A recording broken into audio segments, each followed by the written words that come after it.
job in that meeting.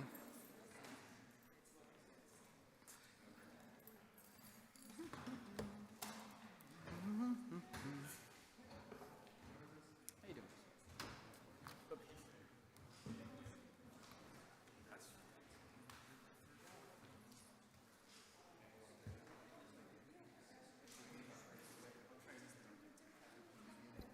All right.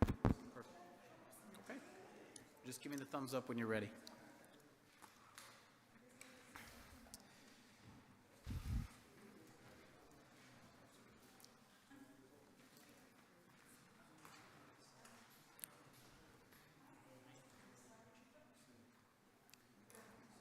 Okay. Good evening, everybody. Today is Monday, June 10th. The time is 7 o'clock. We have a regular Springfield City Council meeting scheduled. Before we start the meeting and I ask our acting clerk to call the roll, I just would like to remind councilors and those testifying when you are speaking to please do our friends at Focus Springfield a favor and try and speak directly into the microphone as closely as you can, so that'll help them mitigate some of the audio issues that we've been having recently. And we'd like to welcome our acting clerk, Camille. It's Gladys's daughter's graduation, so we wish her well in her future endeavors. And with that, we'll get started with the business for this evening. Madam Clerk, would you please start us off by calling the roll? Yes. Kittery Walsh. Present. Present. Timothy Allen. Present. Jose Delgado. Present. Present. LaBar Flick Bruce. Present. Present. Zaida Gavon. Present. Present. Maldo Brown. Present. Present. Sean Curran. Sean Curran present. Absent. Brian Santinello. Brian Present. Present. Melvin Edwards. Present. Present. Tracy Whitfield. Present. Present. Maria Perez. Present. Present. Michael Fenton. Present. Thank you, Madam Clerk. Will the council and our guests please Mr. rise for a President, moment? Can I be recognized? Oh, Madam Clerk, Councilor Davila, please. Pardon me, I'm sorry. Victor Davila. Present. Will the council and our guests please rise for a moment of silence?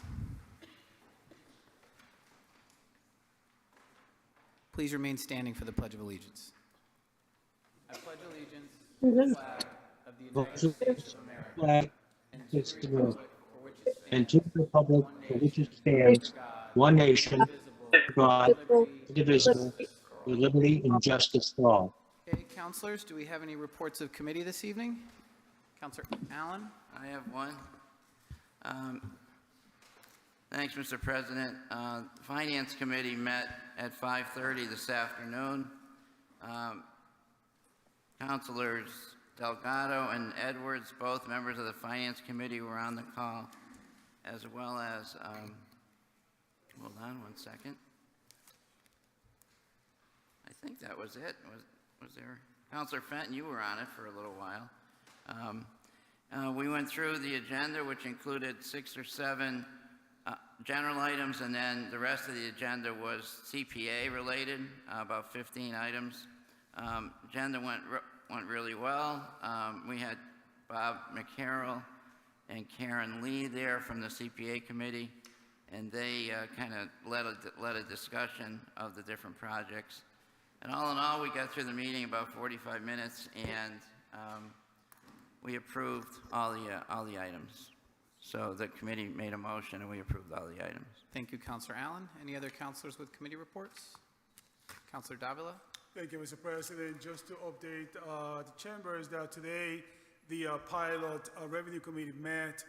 President was myself, yourself, President Fenton, Councilor Whitfield, Kafo Buono, Pat Burns, Director Greenhall, Kiara, Resident Jay Latori, and Karen present, sir. And we started discussing ways to identify potential revenues, new revenues onto the city. Particularly, we discussed the pilot program, what that will look like, and they need to have the stakeholders, all the stakeholders at the table, which is something that we do intend to do. And also to start looking at all the revenue that comes into the city as to how any adjustments that may need to be done. More to come in the near future, Mr. President. Thank you. Thank you, Councilor Davila. Any other reports of committee? Seeing none, Madam Clerk, please call the roll on acceptance of the reports of committee. Catering Walsh, and accepting the report of committee. Yes. Yes. Councilor Timothy Allen. Yes. Yes. Councilor Delgado. Yes. Yes. Councilor LeVar Click Bruce. Yes. Yes. Councilor Zaida Gavon. Yes. Yes. Councilor Mala Brown. Yes. Yes. Councilor Sean Curran. Absent. Councilor Brian Santinello. Yes. Yes. Councilor Melvin Edwards. Yes. Yes. Councilor Tracy Whitfield.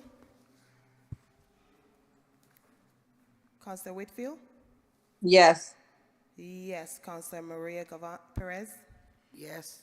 Yes. Councilor Michael Fenton. Yes. Yes. Councilor Davila. Yes. When sufficient, committee reports are accepted. Item number 1, Madam Clerk. I have here item number 1, April revenue versus expenditure report. Good evening, Mr. Burns. Thank you, Mr. President. Tonight I'm presenting the April revenue versus expenditure report. It represents the first 10 months of fiscal year 2024, or 83.3% of the fiscal year.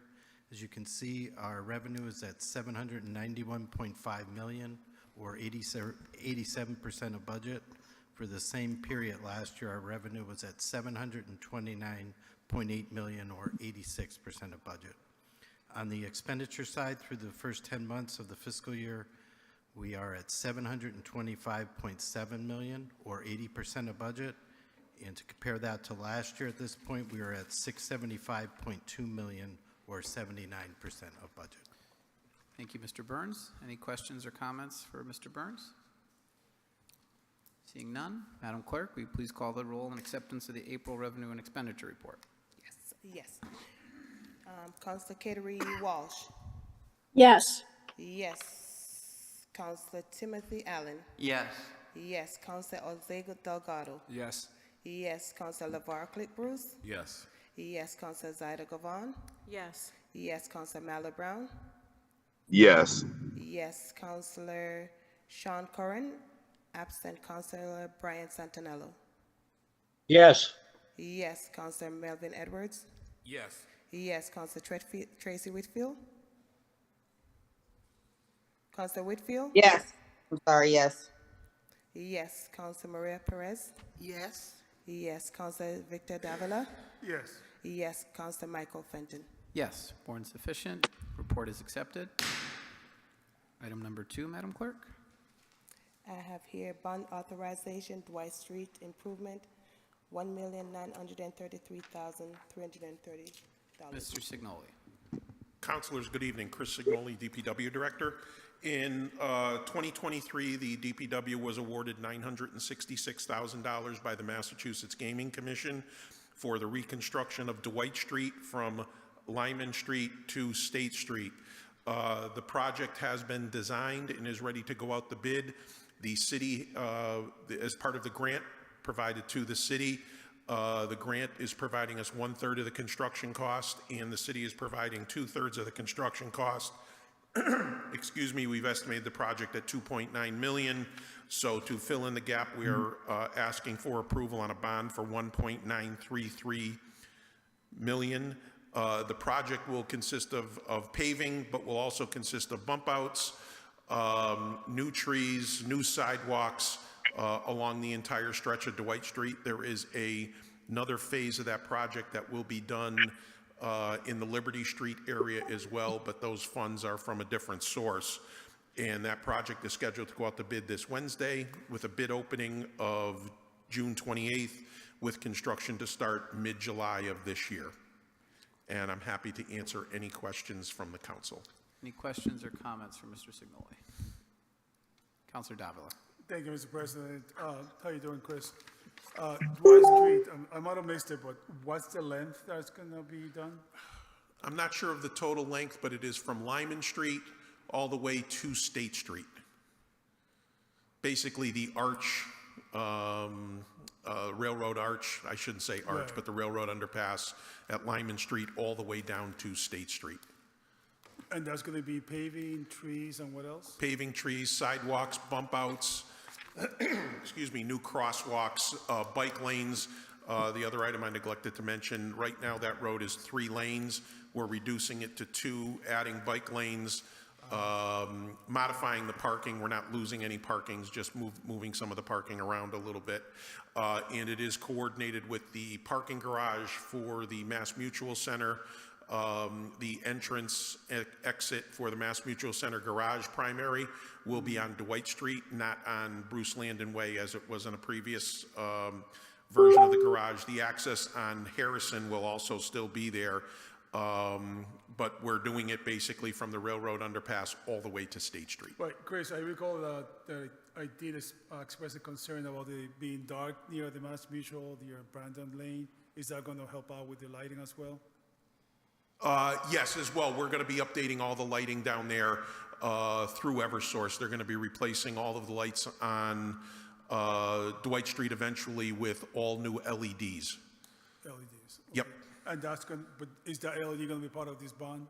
It is not part of this. That is work that they are doing. The switch over to LEDs, Eversource is doing that on their own throughout the entire city. Oh, really? Yes, they started last January, a year ago January, and as of the middle of February, they were about 25% done with the entire city. They were hoping to do about 20% a year. They're doing about 25% a year, switching over to LEDs throughout the entire city. Good. I'm going to have an offline conversation because we do on Sumner Avenue in my district near White Street. We have expressed before myself and Councilor Walsh have expressed the concern that it's extremely dark there, and there was a bad accident there the other day as well. So, but I think this is a good, sensible project that will be good for economic development in downtown Springfield. So I'd be more than happy to vote for it. Thank you, Chris. Thank you. Thank you, Councilor Davila. Councilor Brown. Thank you, Mr. President. Chris, I know as far as the state and as far as certain funding, the city received a lot of funding to do a lot of paving and sidewalks and highways, correct? From the state, we've received various money through Complete Streets program, Shared Streets, our Chapter 90 money, and this is directly from the Gaming Commission. Okay, and I know you have a certain list and as far as where you're gonna go and what you're gonna do, and I do want to commend you.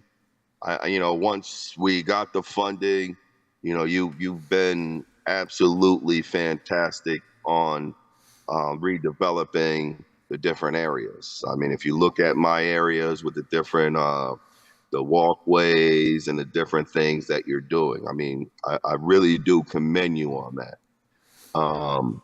I know that it's very strategic on what different areas you're going to service. I know you guys have like things in mind. Is there a way to kind of like figure out or let the public know like what you're going to do? Because I mean, I've seen the sidewalks. People have said, "Oh, I need sidewalks," and next thing you know, they got sidewalks. So is there? And they thank me. They thank you guys. I'm telling you, you've done a great job. Is there a way to kind of like? Is there a schedule plan where maybe people can know what you're doing? Because sometimes they don't understand that there's only so much in certain areas that we can target and keep going this way, this project. But is there something you guys got in play where we know where what you guys are going to do? Yes, this year, Councilor, we have kind of, aside from this project, we have 2 major projects we're doing. We have a paving program, which is about $5 million, and we have various sidewalk work that we're doing that is about $2.5 million. We've selected contractors for both of them. At this point, I don't have their schedule, so I can't, I probably will in the next week or two, but I don't have their schedule right now. Once I have that, I'm going to post it. I'll post it on our Facebook page, and then it will also be posted on our website as well. The schedule for the actual streets for paving are posted on our Facebook page. I just don't have a schedule from the contractor yet on those. Okay, and even, you know, if you need the council or something, the mayor, us to like maybe help you with getting you a little bit more funding as far as advertising, a little bit more heavier, because a lot of times you might get slack on people not understanding that the project is coming along.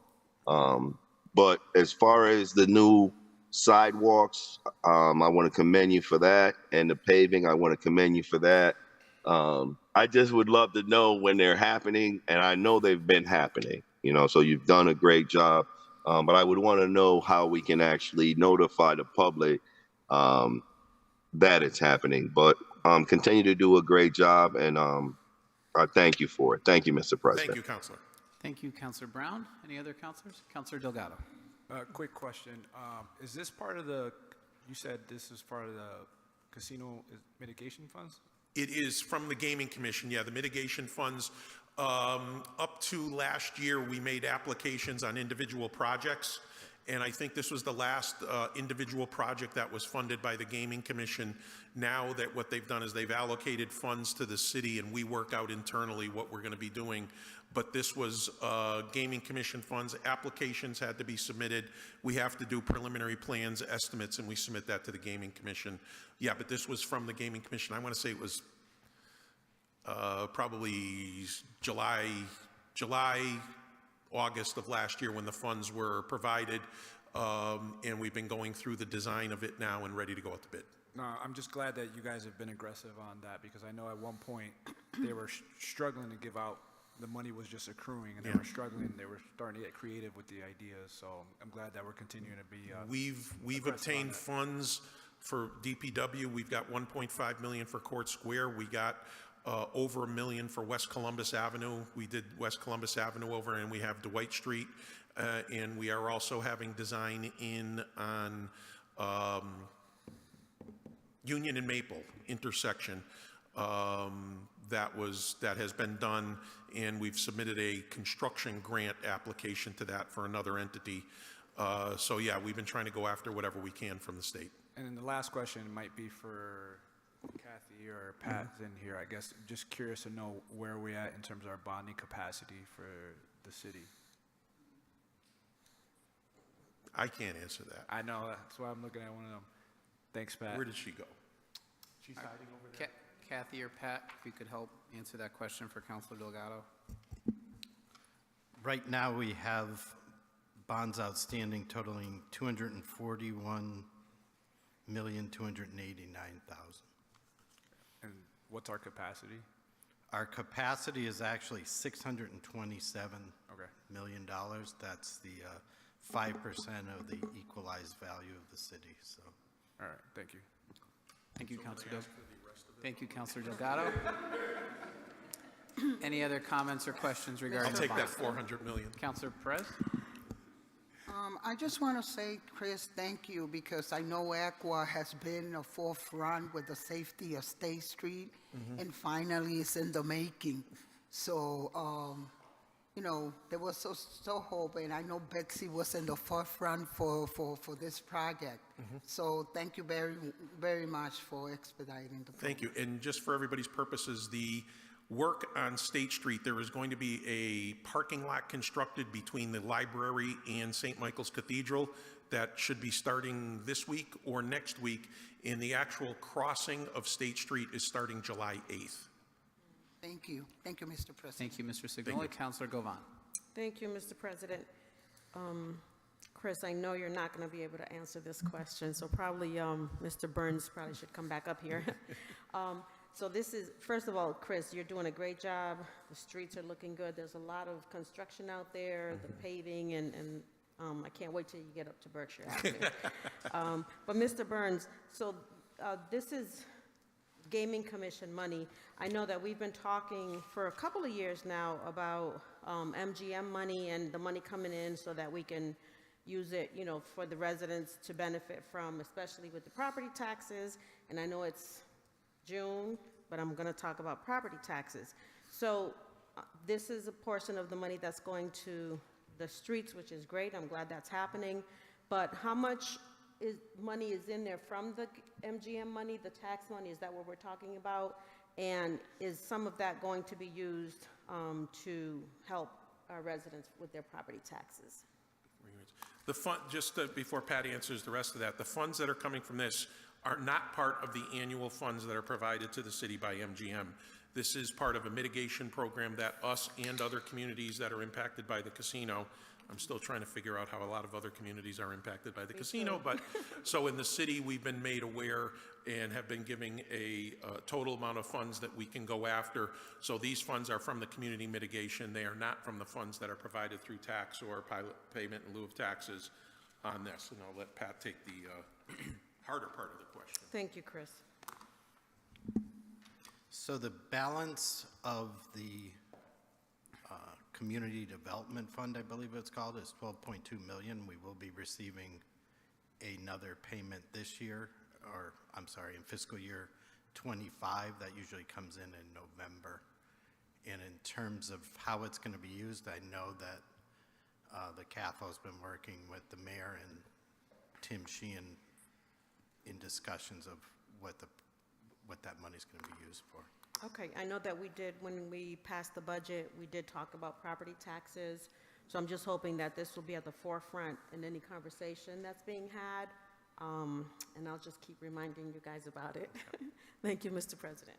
Thank you, Councilor Govan. Councilor Brown.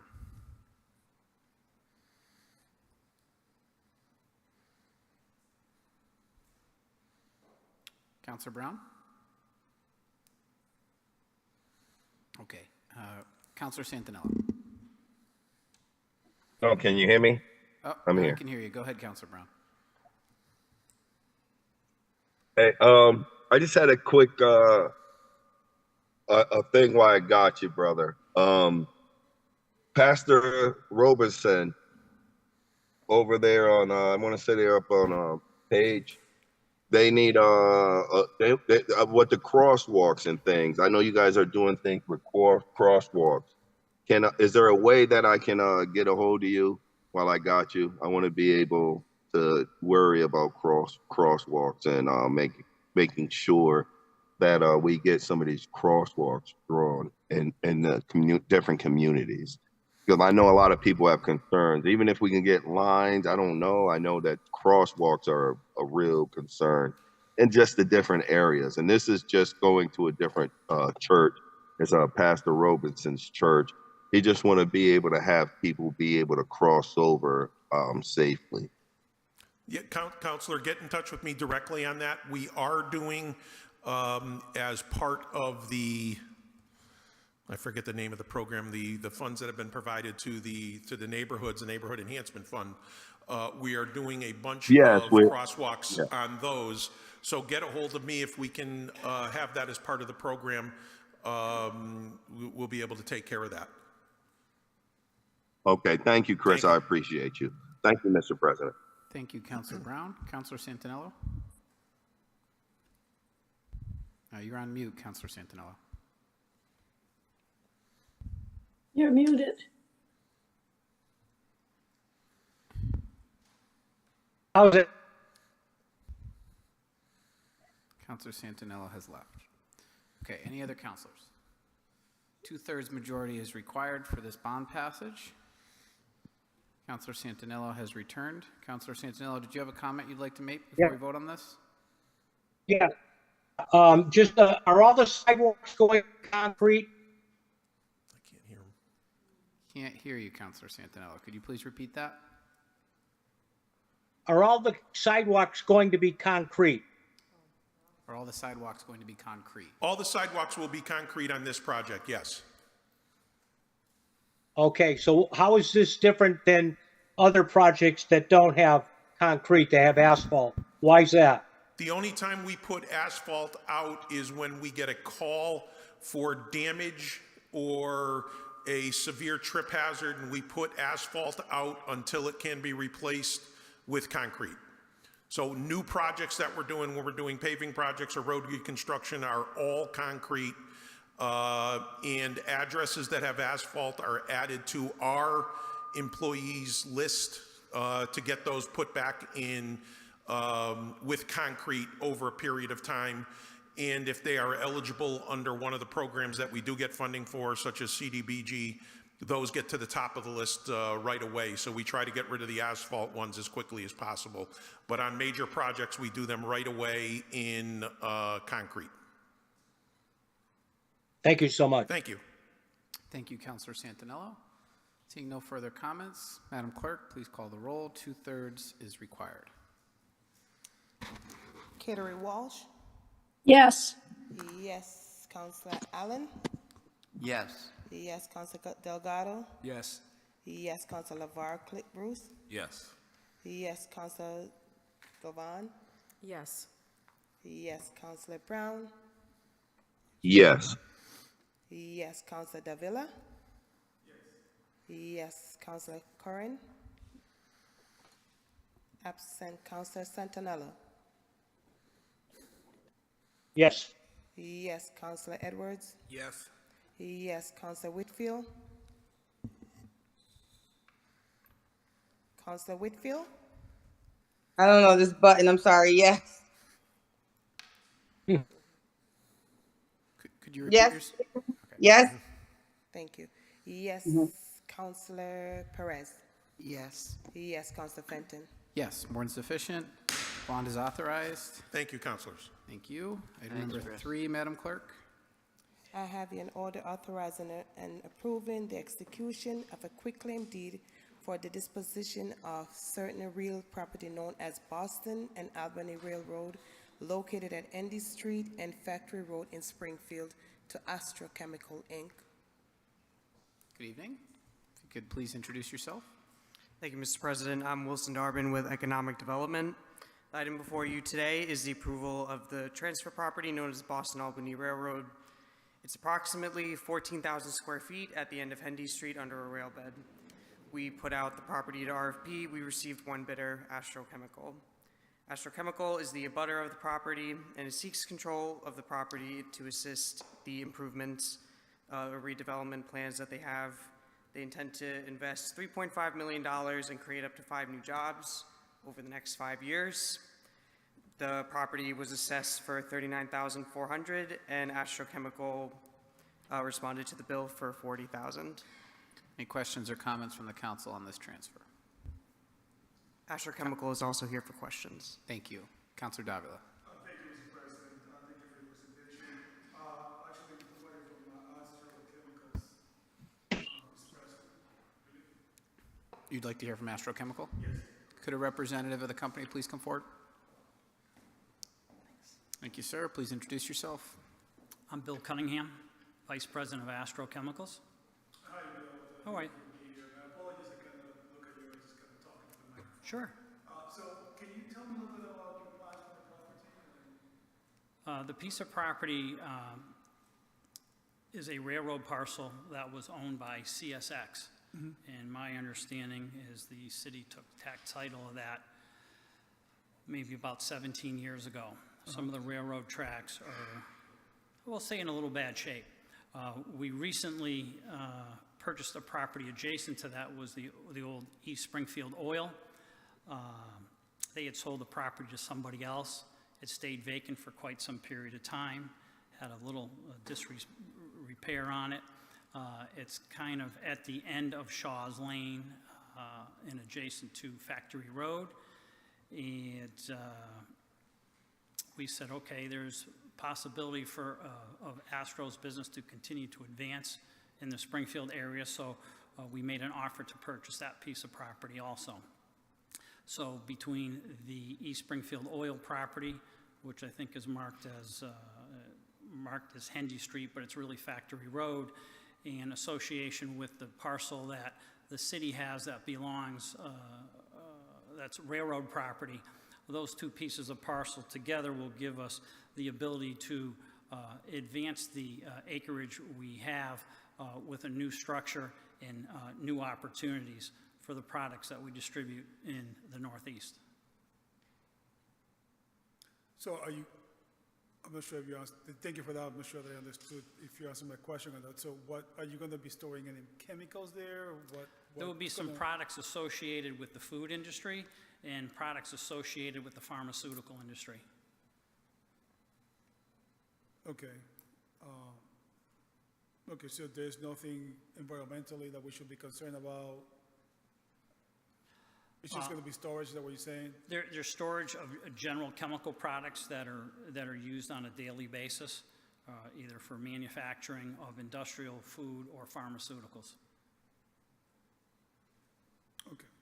All right, thank you for your help. Thank you for your answering questions. Thank you, Mr. President. Thank you, Councilor Davila. Any other councilors? Yes, Councilor Mr. President. Thank you. Yeah, I was, like Councilor, my colleague, I was interested in what you're going to do with the property. I'm surprised to hear pharmaceuticals. Is that something you've been dealing in?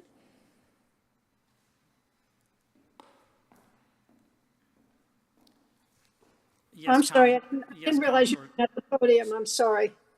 There's some of Yeah. the building blocks that are used to making pharmaceutical products, food-grade products, and they're non-flammable products. They're just your building block chemicals that are for industrial applications and food and water treatment. Okay. Yeah, and I think it's always important for the council to know when we have a family-owned business. Is that correct? Could you repeat yourself, Councilor Walsh? You broke up. Okay, well, I'm sorry that, I hope the acoustics are working. So I think it's always important for the council to know when we have a family-owned business that's been doing business in Springfield for a number of years. Are you the second generation? Actually, I am the second generation, and there are some third generations that work there also. Astro started in 1970. One of our original structures was on Shaw's Lane. One of the facilities at the corner of Industry Ave and Memorial that was vacant for quite some time and had a contamination issue from a past landowner. That went out for RFP about 16, 17 years ago. Astro was successfully awarded the developer of that particular property, and we've probably spent close to $6 million over there building a new structure, and you know, with a grant from the EPA, cleaned the property up and made it a viable piece of property for the East Springfield Industrial Park. Yes. Yes, and I know, Mr. President, and I'm sure you do, they've been a very good neighbor in East Springfield, and I'm happy to vote for it. Thank you, Councilor Walsh. Any other councilors? Councilor Brown. Thank you, Mr. President. When you talk about food chemicals, what's the chemicals? What is it? Some of them could be sodium bicarbonate, some of them can be soda ash, some of them can be phosphates, some of them could be acids, some of them can be sodium hydroxide, somewhere which used at the city of Springfield's wastewater treatment facility.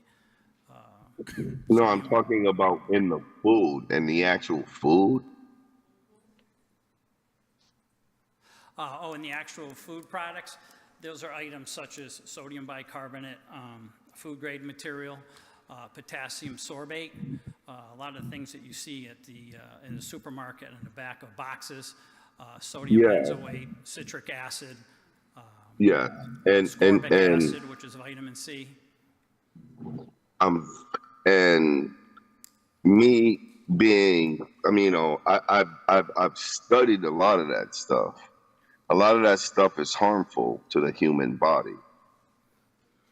As far as studies that I've, you know, researched, it's things that really are harmful to my children and my family. And you saying that that is what you guys are producing I to didn't hear put the in the last couple words because I heard a little noise in the background. from what I hear from studies, those are harmful to people. I'm not the one to determine whether things are harmful or not, but these are the things that people need in everyday life to have the products that you're going to use for either food or cosmetics or brushing your teeth. Some But they still chemicals can be harmful, there's no question. But when they're mixed together appropriately to form a finished good, they can have quite a benefit to people, just as medications you may take for your own health. One thing about me, I come from a person who really study things like that. I'm more holistic. I mean, from what the studies say, they name certain things that are illegal in certain countries that are harmful to individuals. The studies show that they are harmful. Am I correct? I can't, there's certain chemical products in the world, correct, that are harmful and that we all have read about. I can't say whether these particular products are considered harmful as, our federal government or the FDA finds them necessary and certifies them as such. Well, I can assure you an individual like me was put in place to stop stuff like that. So I'm 188,000% against what you do and what you manufacture. I understand it. I understand the science of it. Shame on you for doing it. I know you have to make money, but shame on you. Thank you, Mr. President. I will vote against this. Okay, thank you, Councilor Brown. Any other councilors? Councilor Govan? Thank you, Mr. President. So you've been around since 1990, or Astro Chemicals has been around since 1977. 1970, yes. 1970. Have you all done any kind of like green updates to your production, to the plants or anything like that? And what are you planning on doing that there? We do not manufacture any products, just to be clear. We are a distributor. I see. Yes. We're not creating any chemical reactions whatsoever. All right, thank you. That's my question. Thank you, Mr. President. Thank you, Councilor Govan. Councilor Davila? Thank you, Mr. President. My apologies. Can you first remind me your name again, sir? Can you remind me your name again, please? I couldn't hear you. Can you remind me your name again, please? Bill Cunningham. Bill, thank you for the explanation, and thank you for being here in Springfield in business for many years. But Bill, I'm trying to understand really what you're asking. So I know you say you're in chemicals, but the lot that you want to acquire, is it completely empty right now, or is there structure there already? It's a completely empty property that has railroad tracks that go from CSX property onto Astro's property. Right. So my educated guess will be you're going to be building a structure there, correct? No, we are not going to build a structure on this particular piece of property. So what are you doing with that structure? This particular piece of property supplies the ability for rail cars of certain water treatment products to get into our facility. The property is now vacant. The railroad tracks are probably need to be upgraded. And if the property was going to stay vacant and the city wanted to sell the property because it's the last piece of property before the adjacent property owned by Astro. Right. It's a dead end for the railroad track or the city property. So we expressed interest in purchasing if it was available. I understand, Bill. The thing that's giving me a little bit of, first of all, I think it's quite appropriate, and I could see why you guys are doing this. The thing that has given me a little bit of pause is that in the future, you guys want to put a structure there. I don't think there's nobody here from the fire department to answer my question, but what kind of permits you will need to do that, and would you have to come to the council for approval? Maybe, Mr. President, I don't know if that's anybody here in the chambers can answer that question. The For property the would permitting not, process. Go ahead. the property would not be able to fit a structure. It's a very small piece of Oh, property. it's that Yes, small? and it really holds enough room just for rail car transportation. Okay, and very well. All right, and finally, I'll leave you with this, Bill, that, there's many chemicals in the world that are harmful, but there's also many chemicals in the world that we need for daily days and even for medical purposes. So thank you. I can see that you take pride in what you do. I can see you do your research. And so, at least for myself, I say thank you for your work. Thank you. Thank you. Thank you, Councilor Davila. Councilor Allen? Thanks, Mr. President. Yeah, Bill, will you be doing any function at this property that you don't do at your main site? No. So this is just something you just- already do? It's something we already do. Just gives us a little bit more space to work with on the old East Springfield oil building, which is kind of left vacant, and we thought we could advance that particular piece of property and adjacent with the existing railroad piece of property that the city has. So as you said, your business is distribution, not creation of new materials. So you'd just be distributing from another location in addition to the one you currently have? Well, we actually have two locations. We have the one that's on the corner of Industrial and Memorial, which we developed about 16, 17 years ago from the city. And this particular piece of property on Shaw's Lane is a long rectangular piece of property, and we've operated out of that property, since maybe 1976. And this is a piece of, we've continued to buy some pieces of property that were kind of on the back end of the entrance, and that people have kind of left or found not a good use for. So we were looking to take possession of those and find a better use for the property and, advance our business of distribution. So this, you look at this as a chance to enhance your business, doing something you already do? Yes, it would be nothing new for Astro. It's nothing different than what we've done since 1970. Okay, great, thank you. Thank you, Councilor Allen. Councilor Brown? Thank you, Mr. President. I commend you for your work, maybe, but I know in my area, drug dealers get locked up. The number one killer in the world isn't drug dealers in my area. It's the food industry, obesity, and what we put in our food. So just because you guys can make money and now be legal drug dealers. Oh, that's outrageous. Councilor Walsh? Councilor Walsh, I'm not talking to you, Councilor Walsh.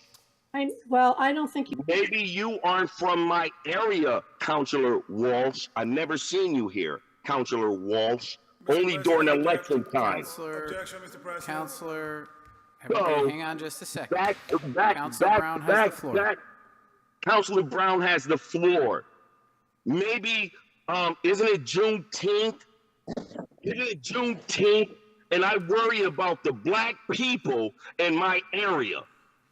So excuse me, Councilor Walsh, but what I am telling you is that when it comes to the food industry and how people with the Takis and all this nonsense and what our kids are eating, it's poison. So you can't sit here and tell me because individuals who look like you think they're not drug dealers. They're drug dealers to me.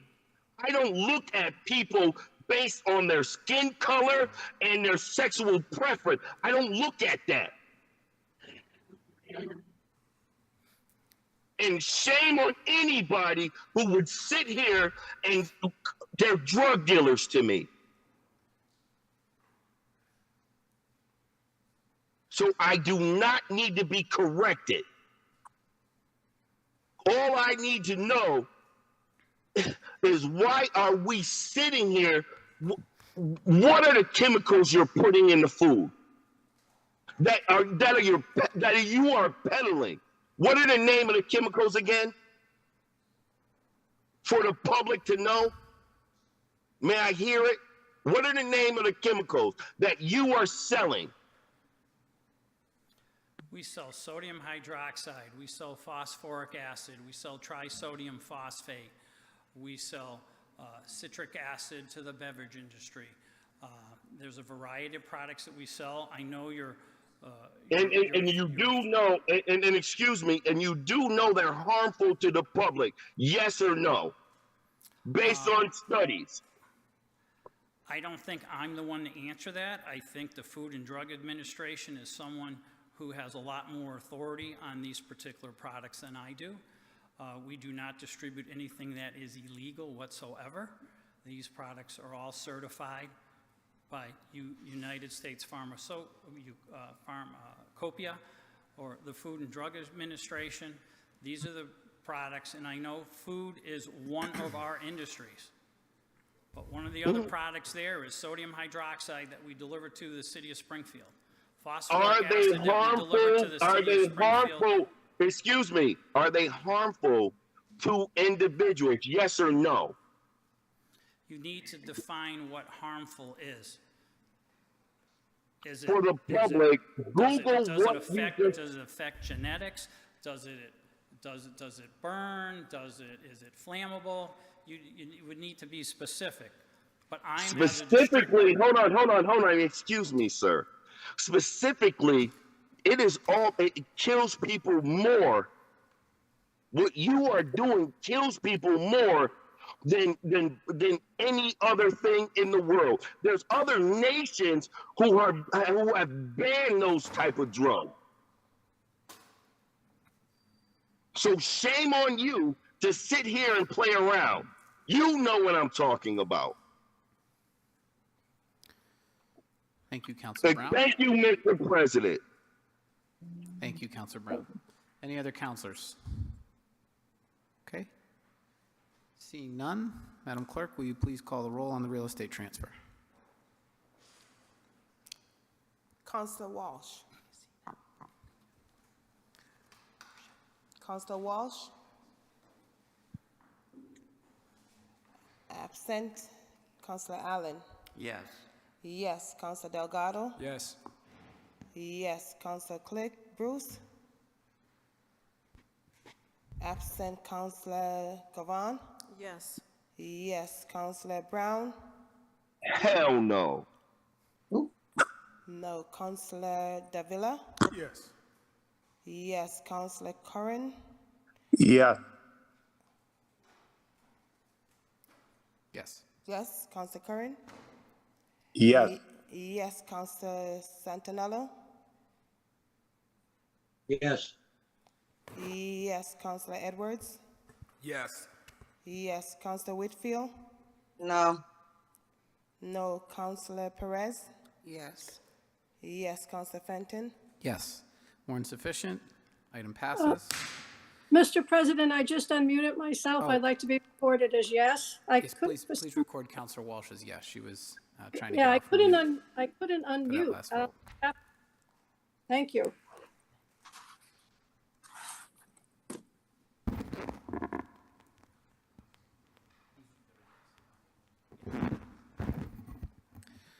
Okay. Madam Clerk, item number 4, please. Item number 4, FY23 certified free cash to stabilization reserve fund, $4,730,115.05. Good evening, Ms. Bono. Good evening, councilors. This $4.7 million is what's in our free cash, aside from the million in the next order. We're asking for you to put it into a stabilization reserve fund so that if we need it, we can use it. As I told you, we are reserving those funds for something that comes up as well as Abbey Brook. We cannot spend this without coming to you again. All I'm asking is that you put it into a reserve account so that we can use it over the next few months if we need to. But again, we can't do that until I come to you. If we don't put this into a reserve account now, it will go into the FY24 free cash, but we will not be able to get to those funds until probably the end of September. So what I'm asking you to do is put the 4.7 into a stabilization fund so that I can come to you again and ask you for, if I need it for Abbey Brook, while we're trying to find funding sources for Abbey Brook. Thank you, Ms. Bono. Any comments or questions from the council? Councilor Whitfield. Oh, Councilor Govan, do you have a point? No. Okay, she'll yield to Councilor Whitfield. Councilor Whitfield. Thank you. I just wanted to get a reiteration of what you said that money would be used for again. That 4.7 million. As of right now, we're reserving it for Abbey Brook because we're still waiting to see if we get any money from FEMA, MEMA. I am also, full disclosure, looking to see if it could be eligible under the ARPA funding if we do identify extra ARPA funds after some of the contracts close out, which should be late summer, early fall. We should know more. But as of right now, we don't have any funding sources that were, so we need to reserve that 4.7 in case we need it for Abbey Brook. Okay, and when will you know that? Probably, hopefully very soon. I mean, FEMA said no. And I should know well, I won't know if I'll need ARPA funding until the end of the summer, early fall, while all the contracts close out. Yeah. But it would be my preference to use other sources and not free cash. But again, I cannot spend that without coming back to you. Yeah, and I have a whole issue with the ARPA contracts closing early, because I don't know why the contracts were put in place so folks cannot submit receipts past June 30th, seeing that the funds don't have to be expended to 2020. Some contracts end June 30th, and we are taking them case-by-case basis if they want to extend those contracts. So we are extending them if they need to be. How does the community know? But we need to have all funds committed by December of 2024, so we got to be very careful how much we're extending. Committed is through the contract. Expended is through 2026. Is that correct? Through 2026, yes, but we have to have them all committed by 2024. Committed, yes. And the contract definitely commits them, right? If they're under contract. So why did you guys put a contract in place to close early by the 30th of this year, of the fiscal year, when you can expend the funds through 2026? So to me, what it looks like is you're trying to get funding back to do little projects that you want to do. That's what it looks like to me, while the smaller organizations are still struggling, trying to spend this money so they can get receipts in. And how do they know that they can extend the contract? Because clearly no one knew on the email that I got and the calls that I'm getting about these contracts closing.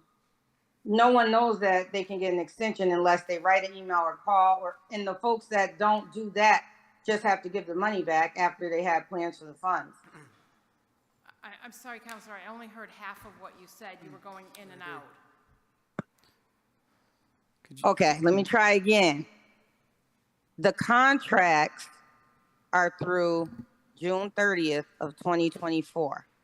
Why is that? Some of the business contracts are just through because some of them have small amounts, and it was a decision by the ARPA staff and the mayor to make some contracts through June 30th. We are in touch with all businesses and nonprofits, and we are giving them the opportunity to request an extension. Were they notified of that? Because you were on the email that I received, that we received from someone who got a contract, that did not know that they could get an extension and felt pressured that they had to get receipts in to get reimbursed for the ARPA funds by the 30th of the month. So clearly she was not aware that you can give extensions. Are all the others aware that they can get extensions if needed? Counselor, I don't know if you want to. I do, because you brought it up. You said you're waiting for the contracts to close so that you can get money back. so that you can use for this I didn't project. say I wanted to get money back. What I said is if we do get money back, we will use it for city projects, and instead of Well, we using know free that cash- money is coming back. We know money is coming back. Yes, I absolutely Right? know there will be some money Okay, coming back. and in my eyes, it looked like you guys put this stipulation on the contract when you know the money can be expended through 2026. It just has to be committed through December 31st of 2024. Even if you extended it to December of 2024, like, why would you end the contracts at June 30th, 2024, when they have until 2026 to expend the funds? That is what I'm not clear on. And Kathy, you were also on the ARPA committee. You were on the award committee. You helped out with the contract. I don't understand why that was a rule. And I didn't know that that was in place, because by the time it gets to me, we don't see the contract to know that that's not fair to do that. Some of these smaller organizations that really needed these funds need more time to expend them. So I don't understand this process. And my question was, has every single one of the contracts, the people that own the contracts, have they been informed that they can get an extension? Because clearly the person that reached out to me and the people that are reaching out to me did not know of the extension. So I want to know if every single organization that got a contract that's going to be closed out so you all can get money back for other projects are aware that they can get an extension. So first of all, Counselor, it was a decision made by the ARPA staff to end contracts at June 30th.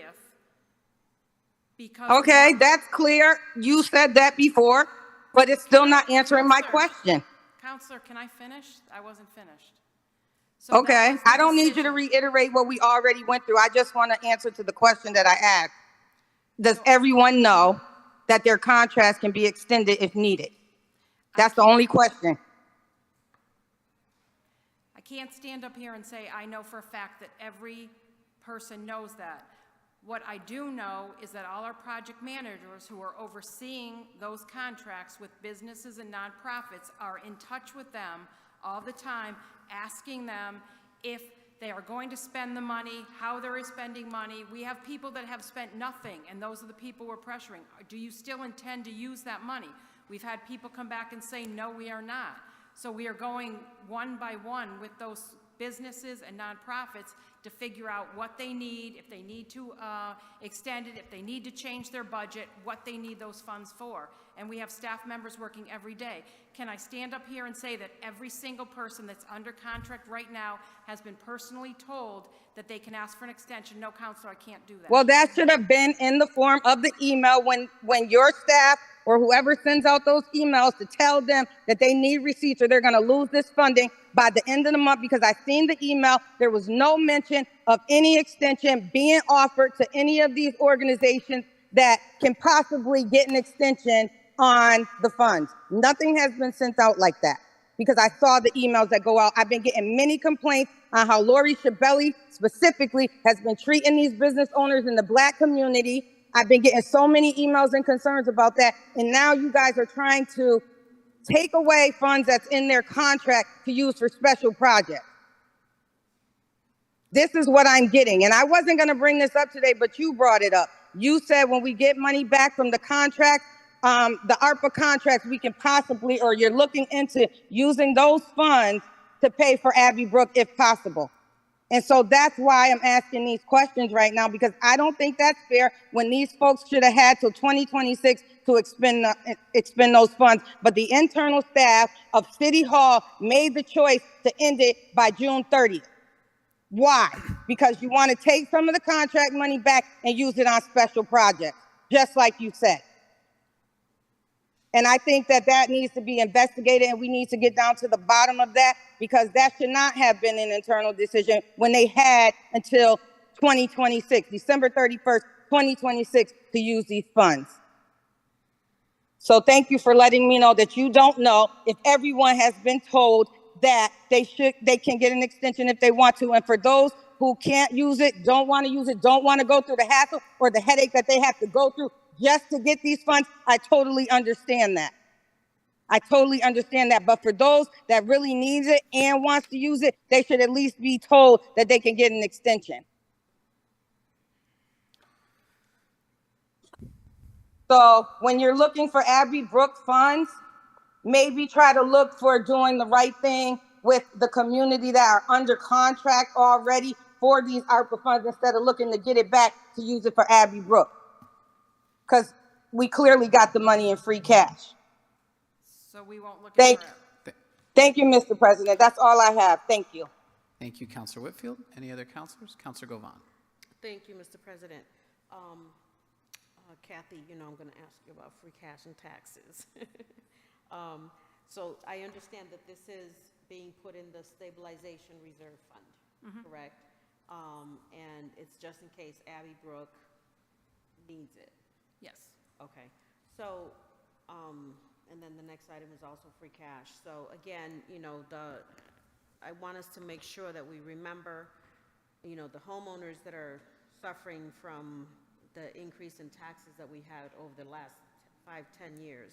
And 2025, I'm hoping, is going to be the year that this administration decides that they're going to do something for our residents.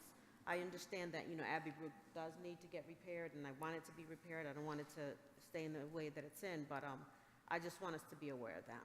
So thank you. The Abbey Brook has already been expended. Right. You voted to deficit spend, so the 4.7 would have to be reserved until we have. Thank you. Thank you, Councilor Govan. Councilor Davila. Thank you, Mr. President. Good evening, Kathy. Thank you for being here. And I think you might have hinted to my first question. So that the Abbey Brook is already done, correct? Correct. And what was the total cost of the project? 4.7 million. And so you want to transfer these over to the, where am I right here? Stabilization Reserve Fund in case we're unable to secure all the funding. Correct. To pay for the. We know that it will not be funded 100%, that the city will have to pay a portion. We just don't know right now what that portion is. Okay, and I believe I heard you say, Kathy, that FEMA already said no. Excuse me? I believe I heard you say FEMA say no? FEMA? Oh, FEMA has said no. And we're waiting on MEMA? Yeah, we're waiting on the state, and we're waiting On on the to see state. if there's any other funding sources we could use before we take free cash. And Because so I know Ka- that you want free Right, cash. and Kathy, what will happen to any funds that is not used? Would that go back to the, That will stay in the reserve account, and we will have to come back to you and ask you to use it for other sources. So this is just reserving it so it's available over the next couple months before the Right. FY24 free cash is Okay. certified. I hear you, and not to dwell on the point, because I think, I see what you guys are trying to do, and it makes sense that you're trying to put this money aside in case you need it, and I get it, because it does need to be paid. So, would you be able to tell me in respect to the money that is coming back from ARPA, which I believe you say that you're waiting to see some of that money that might come back or might not?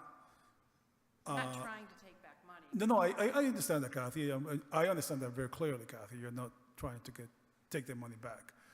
But I believe you did say that you do expect some money back. You just don't know how much yet, correct? Would you be able to tell me either a dollar amount or amount of people by June 30th that you expect that will not ask for an extension? I have no idea, Counselor. I haven't even, and since I've been in this position, I haven't been involved in the ARPA contracts. I haven't looked at the accounts, et cetera. So I wouldn't even have a guess, Counselor. And they have until June 30th, and we are I extending understand. some, and it could go that they turn in receipts after June 30th. And Yeah. we fronted money for some agencies, that we've given the money, and we're waiting for backup as far as I their understand. invoices and backup documentation that they've paid. And up to when can the participant ask for an extension? Does it have to be done before June 30th?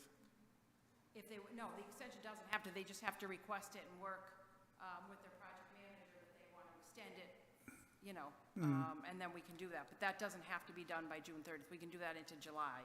Into July, okay. And my last question is, will you be able to tell me either percentage or otherwise the amount of money that has not been used? Because I believe you say that you have seen some money has not been used. You've been asking people, so I'm assuming you're tracking somehow. Can you speak to how much money? I couldn't guess, Counselor, because I don't know that. There have been companies that said they do not want the rest of the money. So we do have some companies. I don't know how many, and I can't speak to that right now. So you do know that some companies have There are told some, they're that- not a lot, but there are some that have said they are not using the funding or they're turning back some of the funding. But you weren't able to tell me a dollar I amount? don't know that, off the top of my head, I don't. As I said, Counselor, since I've been in this job, I haven't directly been involved with the ARPA. And so that money that comes back, do you need, would you need council approval to take it back, or does it just automatically go back to? Take what back? Let me rephrase that, my apologies. That money that comes back to the city from the ARPA money, the unused money that comes back to the city, where would that money go immediately into? That money goes back into the ARPA account. Some of the money is still sitting there. We haven't given them out, and then it would be up to the mayor to allocate the funding. So the mayor will reallocate them, okay. If there is funding available, the mayor would If allocate there is, it. I understand.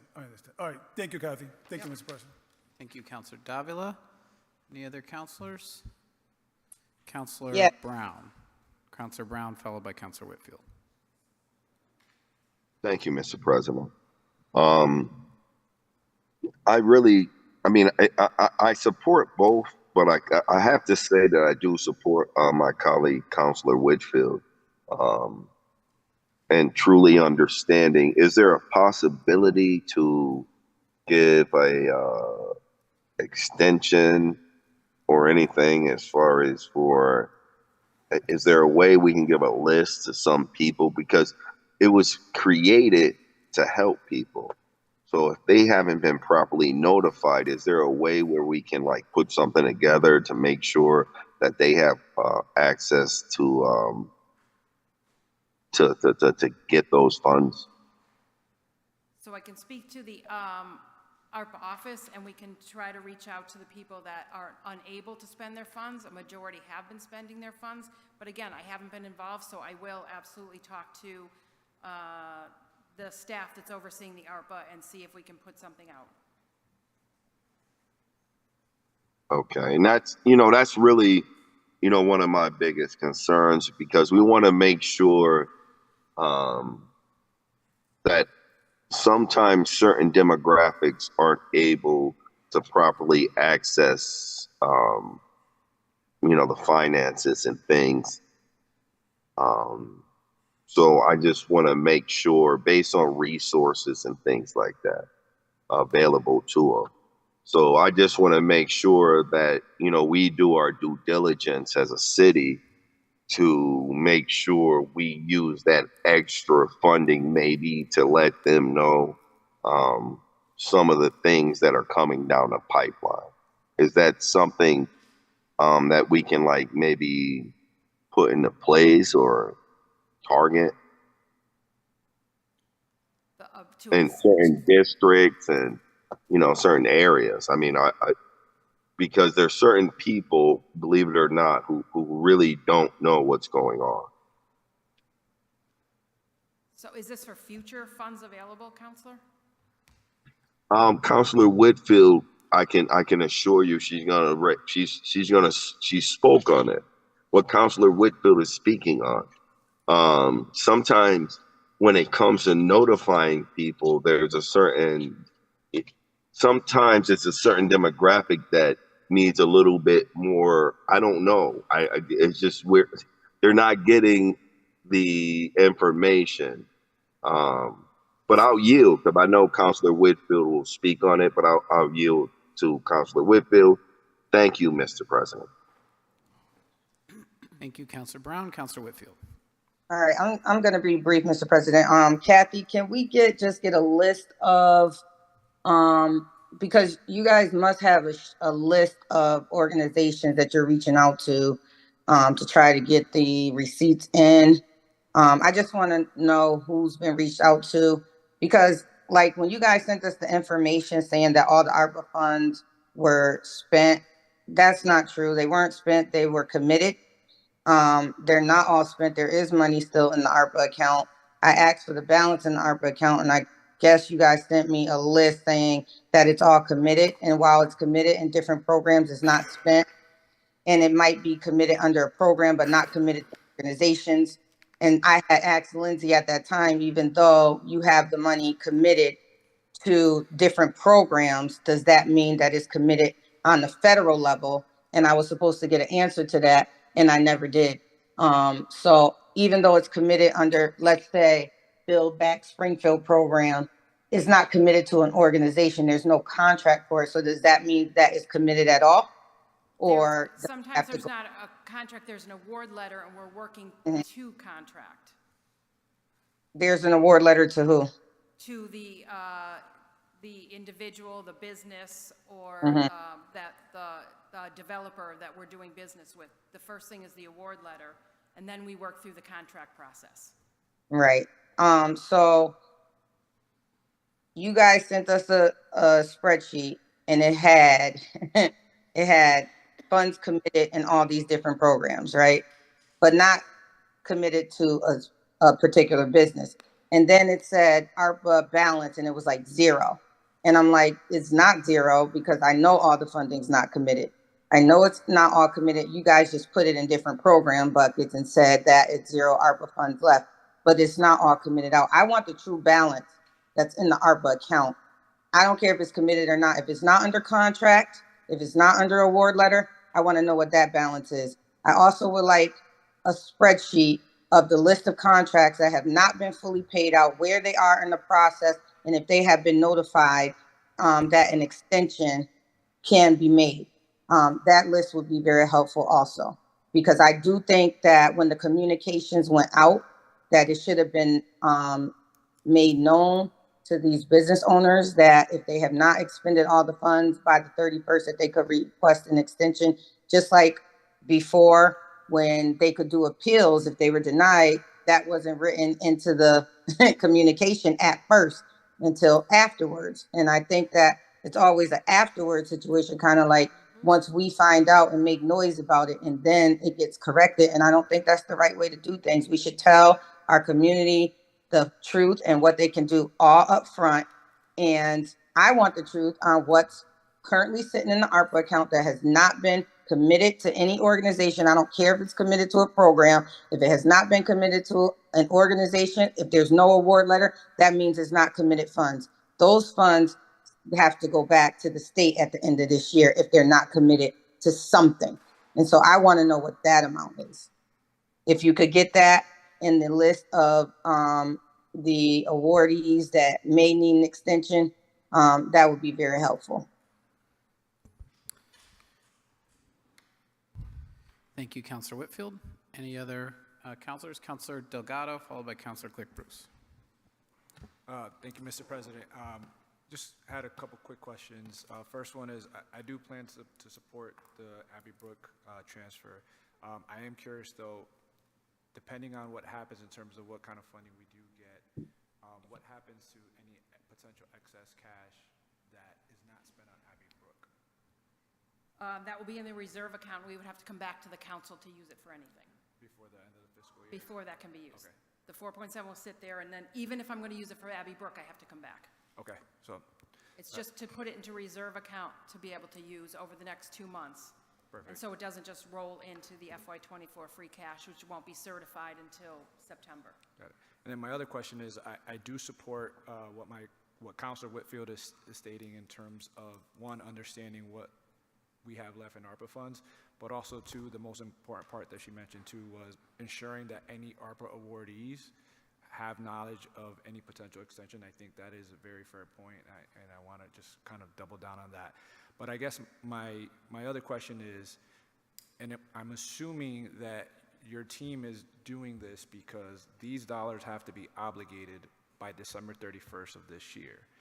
And if we sit there and do nothing and those funds stay out there, then we lose the potential to reactivate those funds. Am I assuming correctly?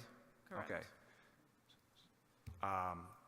Yeah, I guess that's it. That's all my questions I had. I just wanted to make sure, I understand, I think, where you guys are trying to go with that in terms of making sure those funds are not lost to the city, but ensuring that, from what Councilor Whitfield said, that folks have that opportunity to know that they have that extension. Thank you, Mr. President. Thank you, Councilor Delgado. Councilor Click Bruce. Thank you, Council President. Hey, Kathy, I just want to also echo the same sentiments as my colleagues already stated. And what I would ask as well is, stated that there are account managers for each account. If we can have that list as well, to what account manager actually handles what accounts. That would be helpful for me. And then I wasn't, not that I have to, but I wasn't aware of an email that went out. I think it'll be helpful to be transparent, and so that way we're on the same page, so that way we can help with these conversations, because we're truly about helping the people. I think city councilor is an extension of the city, so it will be helpful for all of us to know what's going on, so that way we can let our constituents know that there's a possibility of an extension, and this is what you have to do. So that's all my comments are. Thank you. Thank you, Councilor Quick Bruce. Councilor Davila. Thank you, Mr. President. Kathy, as we were just talking, my colleagues hear them talking. I think that it will be helpful, perhaps.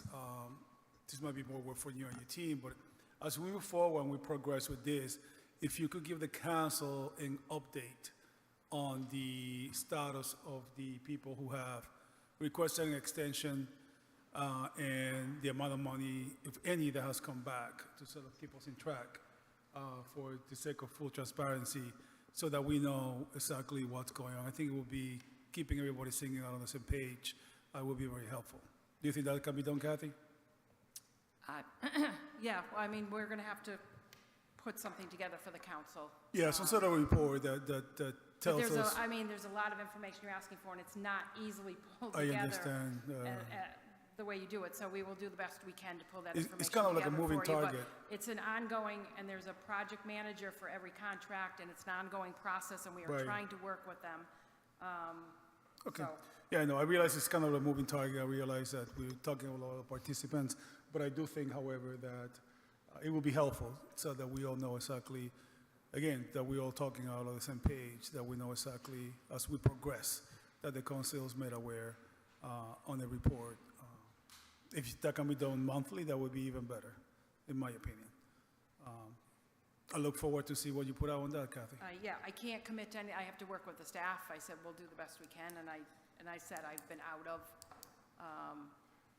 the weekly meetings, so that, I understand. you know, I just we saying, will so I do don't the think. best we can. It's not as easy as just pushing a button and getting all the information. I know, Kathy, but I don't think we have heard the last of this conversation. Let's see what, yeah, we will. So, and I think for transparency's sake and for the sake of efficiency, again, some sort of report will be very, very helpful to the council.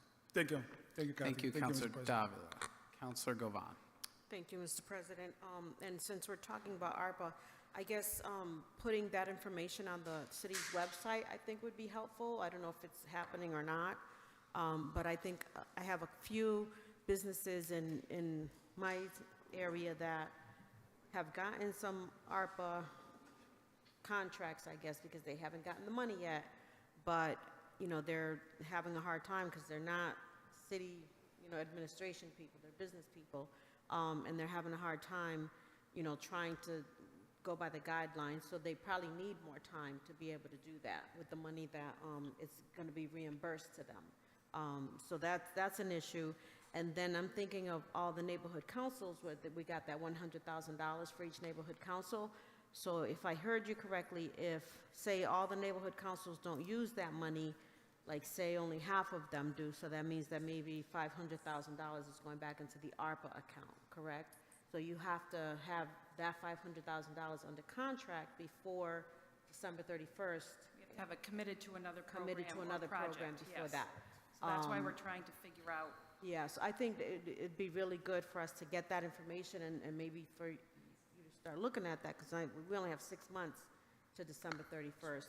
And I agree with my colleagues that, you know, the communities that have been most impacted by COVID should be the ones that are getting, you know, the most benefit out of this. And, So and that's where the dollars have gone. And I'm hoping. And we have tried, and we've offered to go to people's businesses, fill out the paperwork, help them do that. We've done everything we can, but what we do need, and what the federal government requires, is that we have documentation of how you Absolutely. spent the money. Right. We need an invoice, we need an invoice detailing what you bought, and we need proof of payment, whether it's a bank statement, a canceled check, a paid invoice signed off, we need something, and that's what the federal government requires. You can spend it on, a lot of the businesses will redo your budget, but you have to have backup on how you spent the money.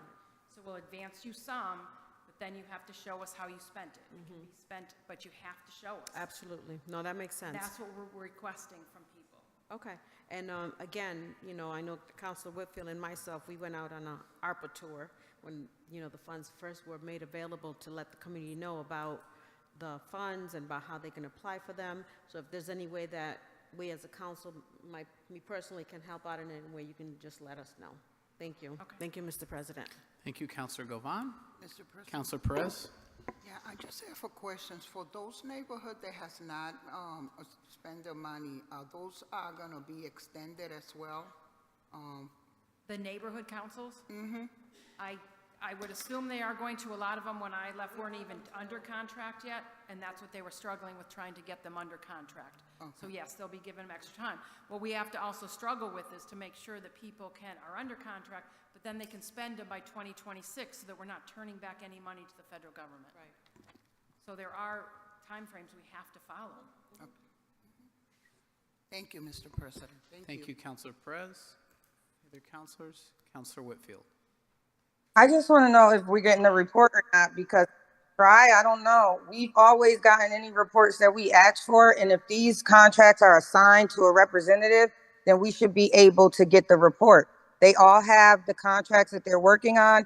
There's some type of report to check the status on where the contracts are at, even though they're assigned to individual folks. We should be able to get the report. So I'm going to try my best. I want to know if we're getting the report.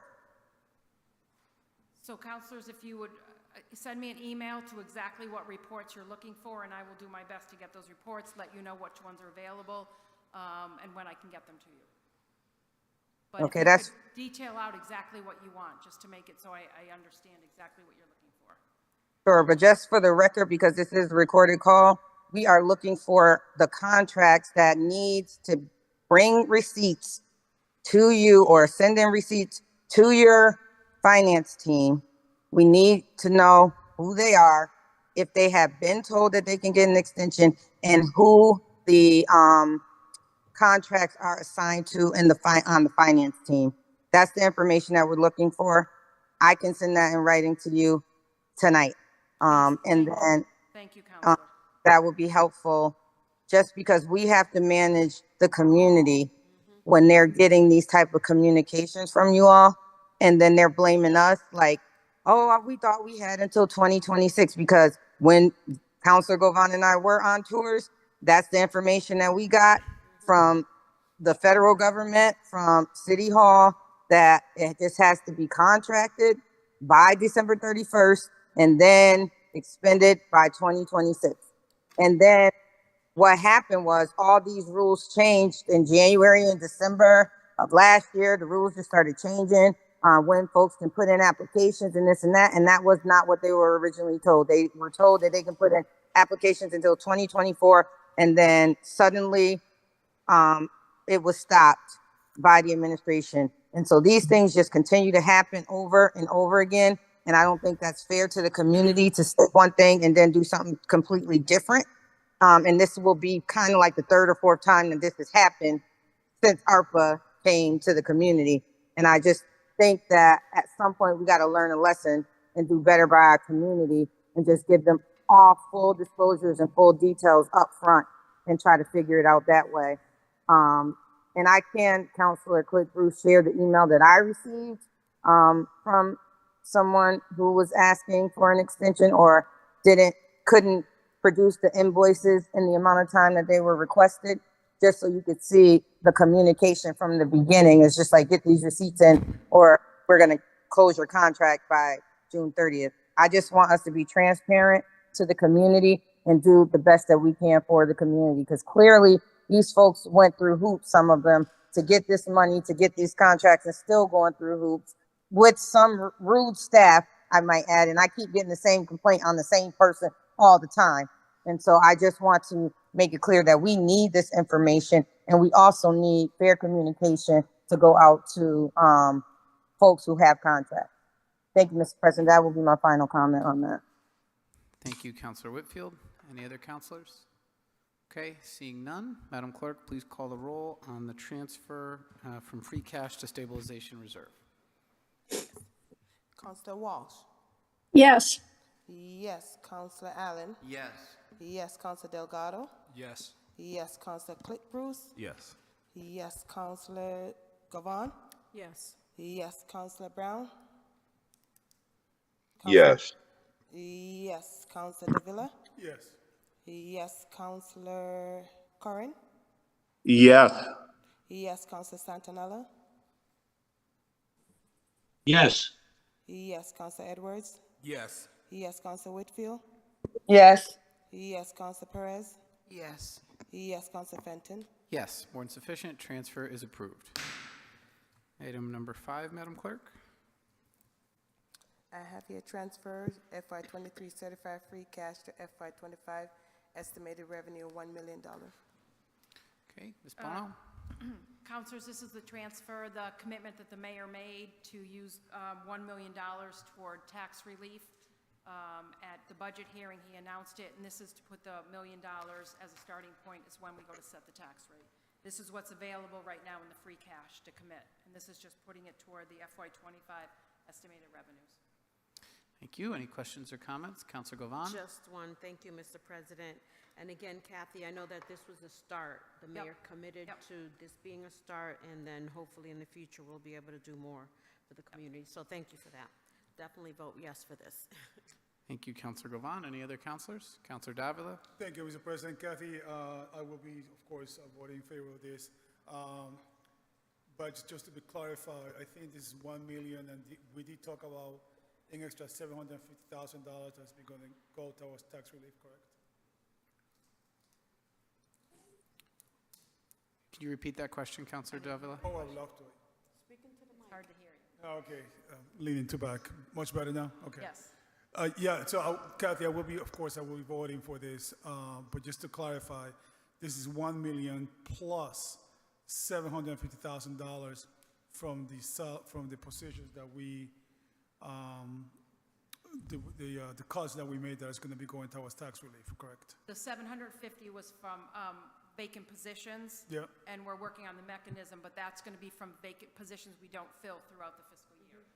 Right, so it's going to be So $1 million plus. This will be the 1 million plus there's the 2 million that we have from the T-bonds. And then we're going to reduce the vacant positions by 750. Right, so I'm trying to understand. The 1 million includes that 750? No, there's 750 is going to be cut from expenditures throughout the year, FY25. So the 1 million is just from free cash. So that 750 is going to go towards tax relief? So the 750 is going to be saved throughout the budget year. The mechanism, we haven't figured out the exact mechanism, but that's going to be saved throughout the fiscal year. Okay, okay. Thank you, Kathy. Thank you, Mr. President. Thank you, Councilor Davila. Any other councilors? Councilor Brown. Thank you, Mr. President. I just want to thank the mayor for being able to work with us as a council. And I also personally want to thank Kathy. Kathy, I know you're new. You're doing a fantastic job. Don't let any of the politics or the politicians get to you. You are definitely doing a fantastic job, and I commend you for your work. Thank you, Mr. President. Thank you, Councilor.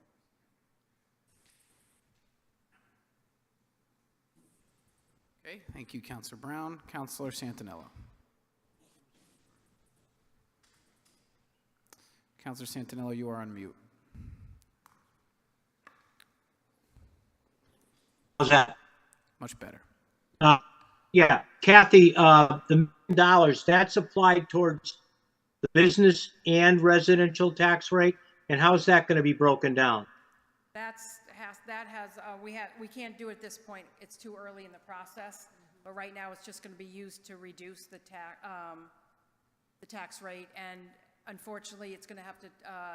The assessor's office will decide that later on. Is that all, Councilor Santinello? Okay, thank you. Okay. Any other councilors? Yeah. Seeing none, Madam Clerk, please call the roll on the transfer from free cash. Counselor Walsh. Yes. Yes, Counselor Allen. Yes. Yes, Counselor Delgado. Yes. Yes, Counselor Cliff Bruce. Yes. Yes, Counselor Gavon. Yes. Yes, Counselor Brown. Yes. Yes, Council Davila. Yes. Yes, Council Curran. Yes. Yes, Council Santinella. Yes. Yes, Council Edwards. Yes. Yes, Council Whitfield. Yes. Yes, Council Perez. Yes. Yes, Council Fenton. Yes, more than sufficient. Transfer is approved. Item number 6, Madam Clerk. I have Police Department Personal Services, the Police Department Extra Detail Fund, $470,000. Ms. Bono? So we're asking for $470,000 to be transferred from the Springfield Police Department's general fund salary account to the extra detail fund. These funds were available through salary savings. In addition to uncollectible payments, the deficit is linked to how the supervisors are paid. The supervisors are paid out of the extra detail revolving account, but the 10% admin that is charged to the bills has to go through the general fund per Mass General Law. So the money that's used to pay the supervised salaries sits in the general fund, whereas their payment for their salaries goes through the revolving account, and that is a union issue. So this is, and the last time we did a transfer was in FY14, where they transferred $328,000. So now I'm trying to clear up this deficit now with the savings we have in the police department's general fund. And every year at this time, I'll come back and let you know what the deficit is so that we can clear it up on a yearly basis. Thank you. Any questions or comments from the council? Seeing none, Madam Clerk, please call the roll. Councilor Brown, sorry. Quick question. Is there a reason why supervisors and they're not allowed to do like traffic duties and things like that? Is that something we can handle? I Like don't know that answer to that, Counselor. You'll have to check with the police department, or I could find out the answer if you'd like. I don't know that, so I'm not comfortable speaking to that. And the only reason why I ask, because sometimes some of the older guys are captains and things, and they're not allowed to do overtime when it comes to things like that. I don't know if it's something we can handle, but I would feel more comfortable them sitting there doing the traffic and letting the younger guys go and patrol the area. So if it's something you can look into, I'd appreciate it. It might be a union issue, Counselor, but I will look into it and let you know. Okay, thank you. Thank you, Councilor Brown. Thank Madam Clerk, if you could please call a roll on approval of the order. Council Walsh. Yes. Yes, Council Allen. Yes. Yes, Council Delgado. Yes. Yes, Council Bruce. Yes. Yes, Council Gavon. Yes. Yes, Council Brown. Yes. Yes, Council Davila. Yes. Yes, Council Curran. Yes. Yes, Council Santinella. Council Santinella.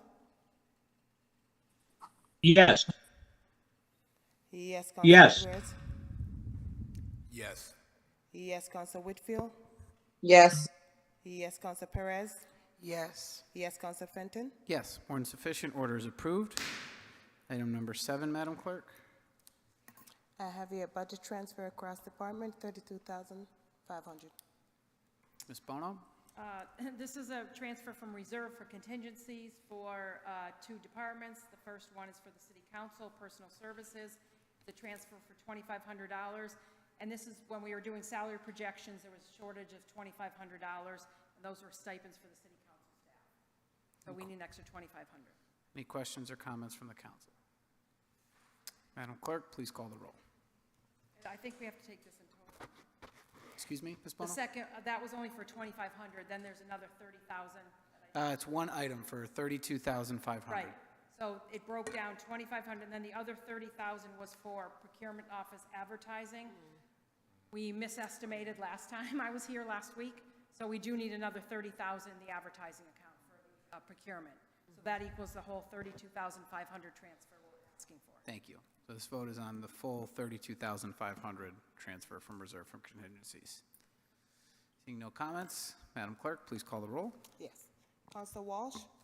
Yes. Yes, Council Allen. Yes. Yes, Council Delgado. Yes.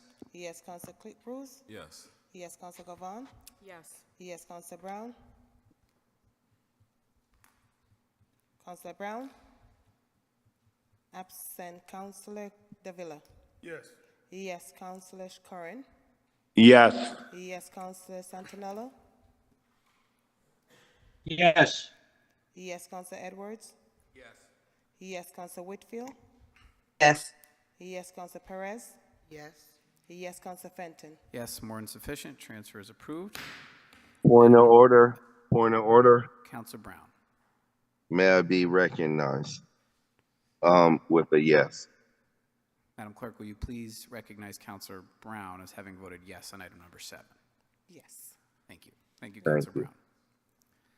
Madam Clerk, item number 8, please. Item number 8, CPA FY 2025 budget. Good evening, Mr. McCarroll and Ms. Lee.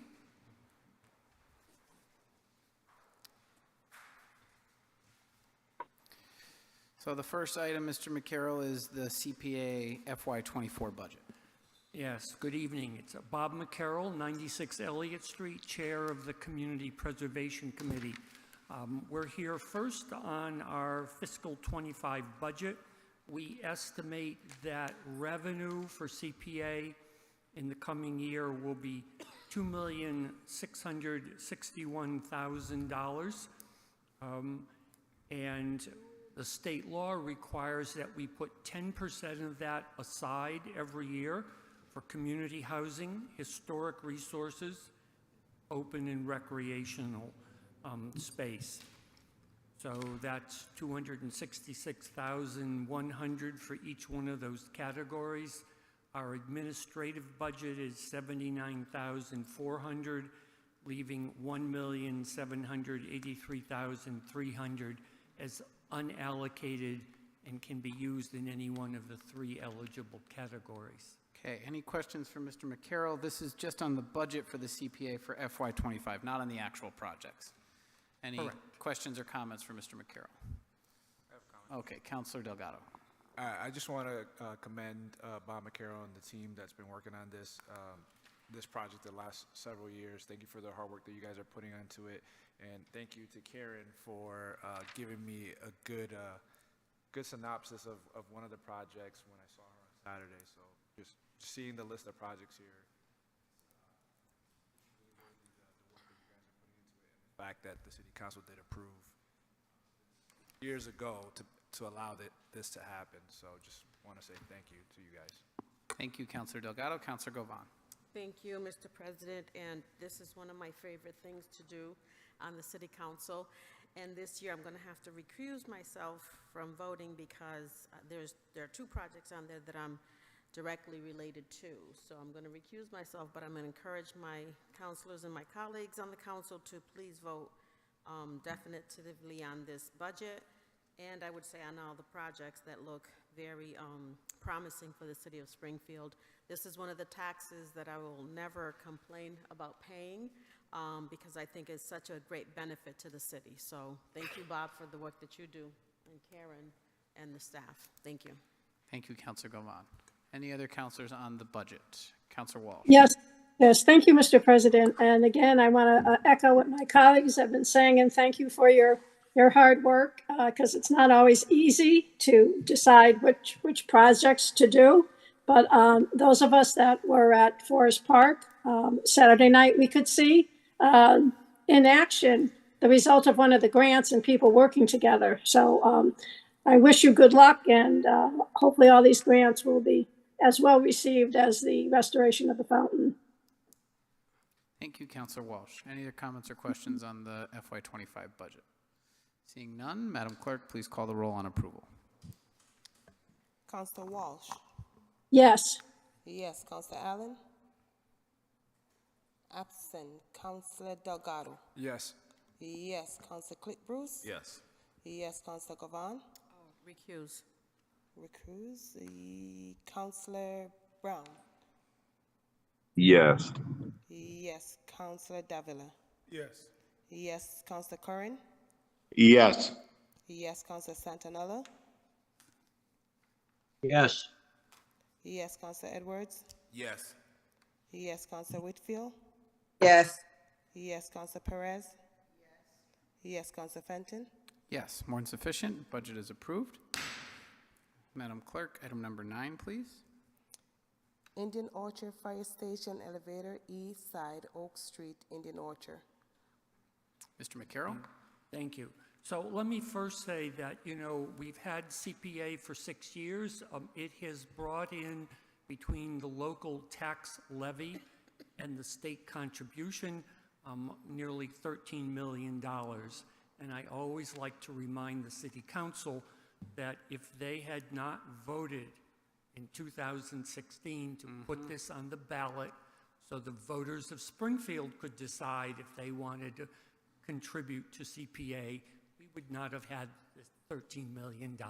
So thank you, councilors. So the first recommendation is for the Indian Orchard Fire Station, which the city intends to renovate into a community center in conjunction with the Indian Orchard Council. Last year, City Council approved... Mr. McCarroll, forgive me. Can I stop you for a second? How are you sharing your screen now with Focus Springfield? Who's operating that? Oh, Karen. Focus is operating it? We got connection. So did you email them that document in advance of tonight and ask them to share it on the screen? Okay. Thank you. Mr. McCarroll, go ahead. I'm not the techie, so...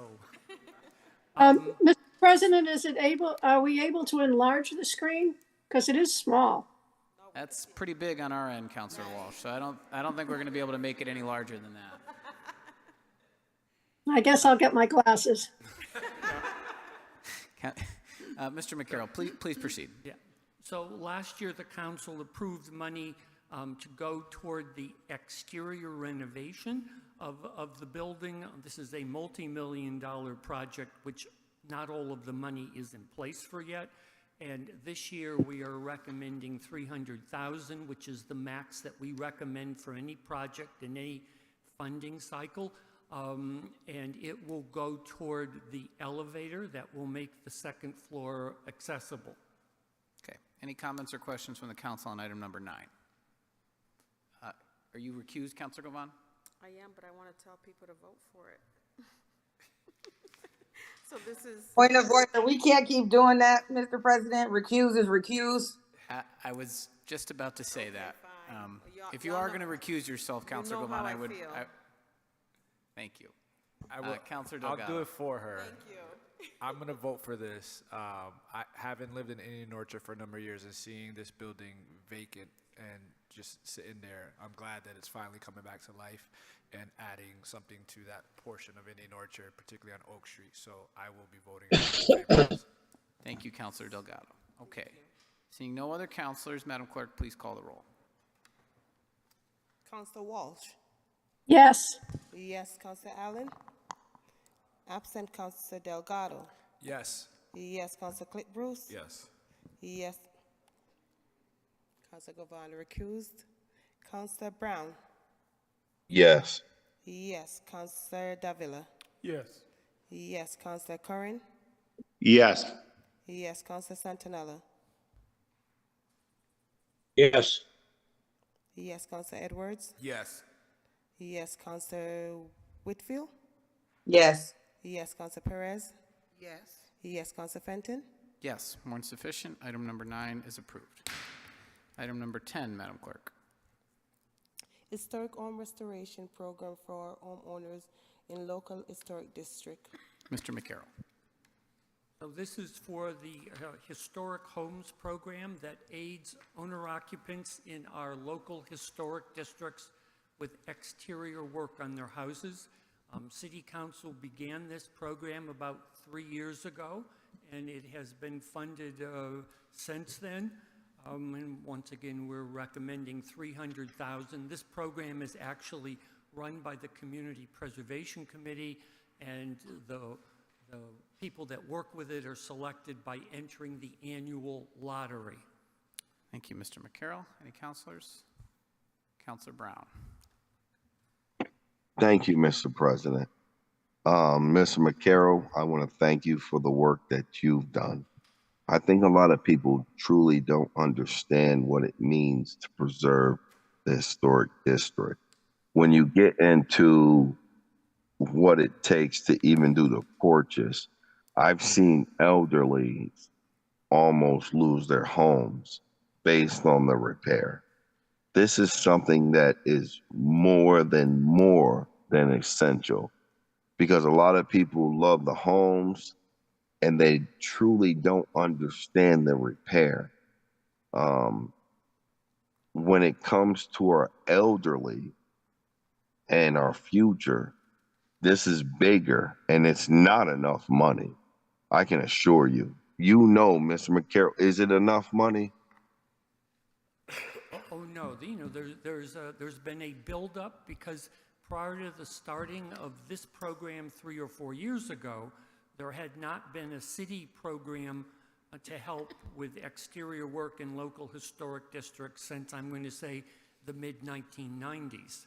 So there was a 25-year buildup of need. And Mr. McCarroll, when you talk about, so the audience and the public will know, sometimes with the repair, even on porches, they have to be very precise. So it can be very expensive. You understand some of that. Can you explain it a little bit? Well, so this program now helps all exterior work. So it could be a new roof, it could be porch repair, it could be painting, it could be window renovation, chimney repair. All CPA money that's spent on a historic resource by state law must conform to what's called the Secretary of the Interior standards, which are the gold standards for historic preservation. And we, through our administrative account, have a consulting contract with the Pioneer Valley Planning Commission and its preservation planner to make sure the work meets the Secretary of the Interior standards. So we're fortunate that someone from the Office of Housing comes out to the awardee, writes the spec, which is then reviewed by the preservation planner of the Pioneer Valley Planning Commission, and that's the work that has to be done. So it's not as easy. People that are in local historic districts can't just go up and buy off the rack at Home Depot. They need to be more specific in the work that they do. And I thank you. I think a lot of times as a city, we might have to learn how to educate people what it is to live and support the historic district. Thank you, Mr. President. Thank you, Councilor Brown. Councilor Whitfield. Thank you, Mr. President. Thank you, Bob, Karen, for what you do with this program. It is a great program. Specifically to this program, how are individuals in the historic district notified of the funds and get into the lottery? When the program began, there was a mass mailing to all owner-occupants within the various local historic districts. Since then, Karen sends out press releases to the media. We have it on our Facebook page. It's on our City Hall web page, so that folks know that they have to apply. People who applied the first time, if they didn't win, they are kept in the lottery as it goes into its second year or its third year. So there are, a residual number of people, and then new people apply. Do you know why the mass mailing method stopped? Because what if someone new comes to the community, don't know the Facebook page, isn't aware of the programs, just like really getting familiar with the program, or not familiar at all with the program? How would they know? Well, certainly all of the neighborhood associations that have local historic districts know of it, and I would hope that the various media places that run that the program is there would help. But do you know why you moved away from the mass mailing method? Because I think that's a better method than relying on what we think people may know or where they may go. It'll be good to get something in the mailbox. What if you have elderly that can't get to these meetings? and may not be digitally capable and just missing the information, but really need these repairs done. Sure. I mean, we certainly can do another mass mailing. You know, we have in our local historic districts around 1,000 residential properties. Not all of them are owner occupied. Only owner occupants are eligible. Right. But we certainly could look at doing a new mass mailing prior to whenever the next lottery will be. And I just want to say, Bob, it's helpful for me to say, well, a mass mailing went out. Hopefully you got that, or you didn't just throw it away like junk mail. Than to say, well, we sent out a press release. You know, it's easier to justify a mass mailing than, a press release or a neighborhood council. So if you guys could consider that, I think that would be helpful and a great way to get the information out to the community. But I will support the program. Thank you. Thank you, Councilor Whitfield. Councilor Davila. Thank you, Mr. President. Bob, good evening. It's always a pleasure to see you. This is a great program, of course, and I do intend to vote for it. But can you give us a quick overview on the lottery itself? What's the timeline? And I know you say that people are kept on the list with next year's lottery, but what would the timeline look like, and how do you get into the lottery? Well, certainly it's once the city council votes to authorize the money, the committee would probably start the lottery maybe in September, and we would use the summer to get out the notice of the lottery. And it's a fairly simple application, and we use a randomized selector of all of the names that are entered into it. So the last time we had a lottery, there were about 200 applicants that had submitted. And they're all randomized, and we start with the person who's number one and go on down until we run out of money. Okay. And how many people did this help last year? How many people? I'm going to say that we get to 10 to 12 people each year. 10 to 12 people. Okay. Okay. So if somebody wants to apply, they just apply through you guys or the local neighborhood council, or?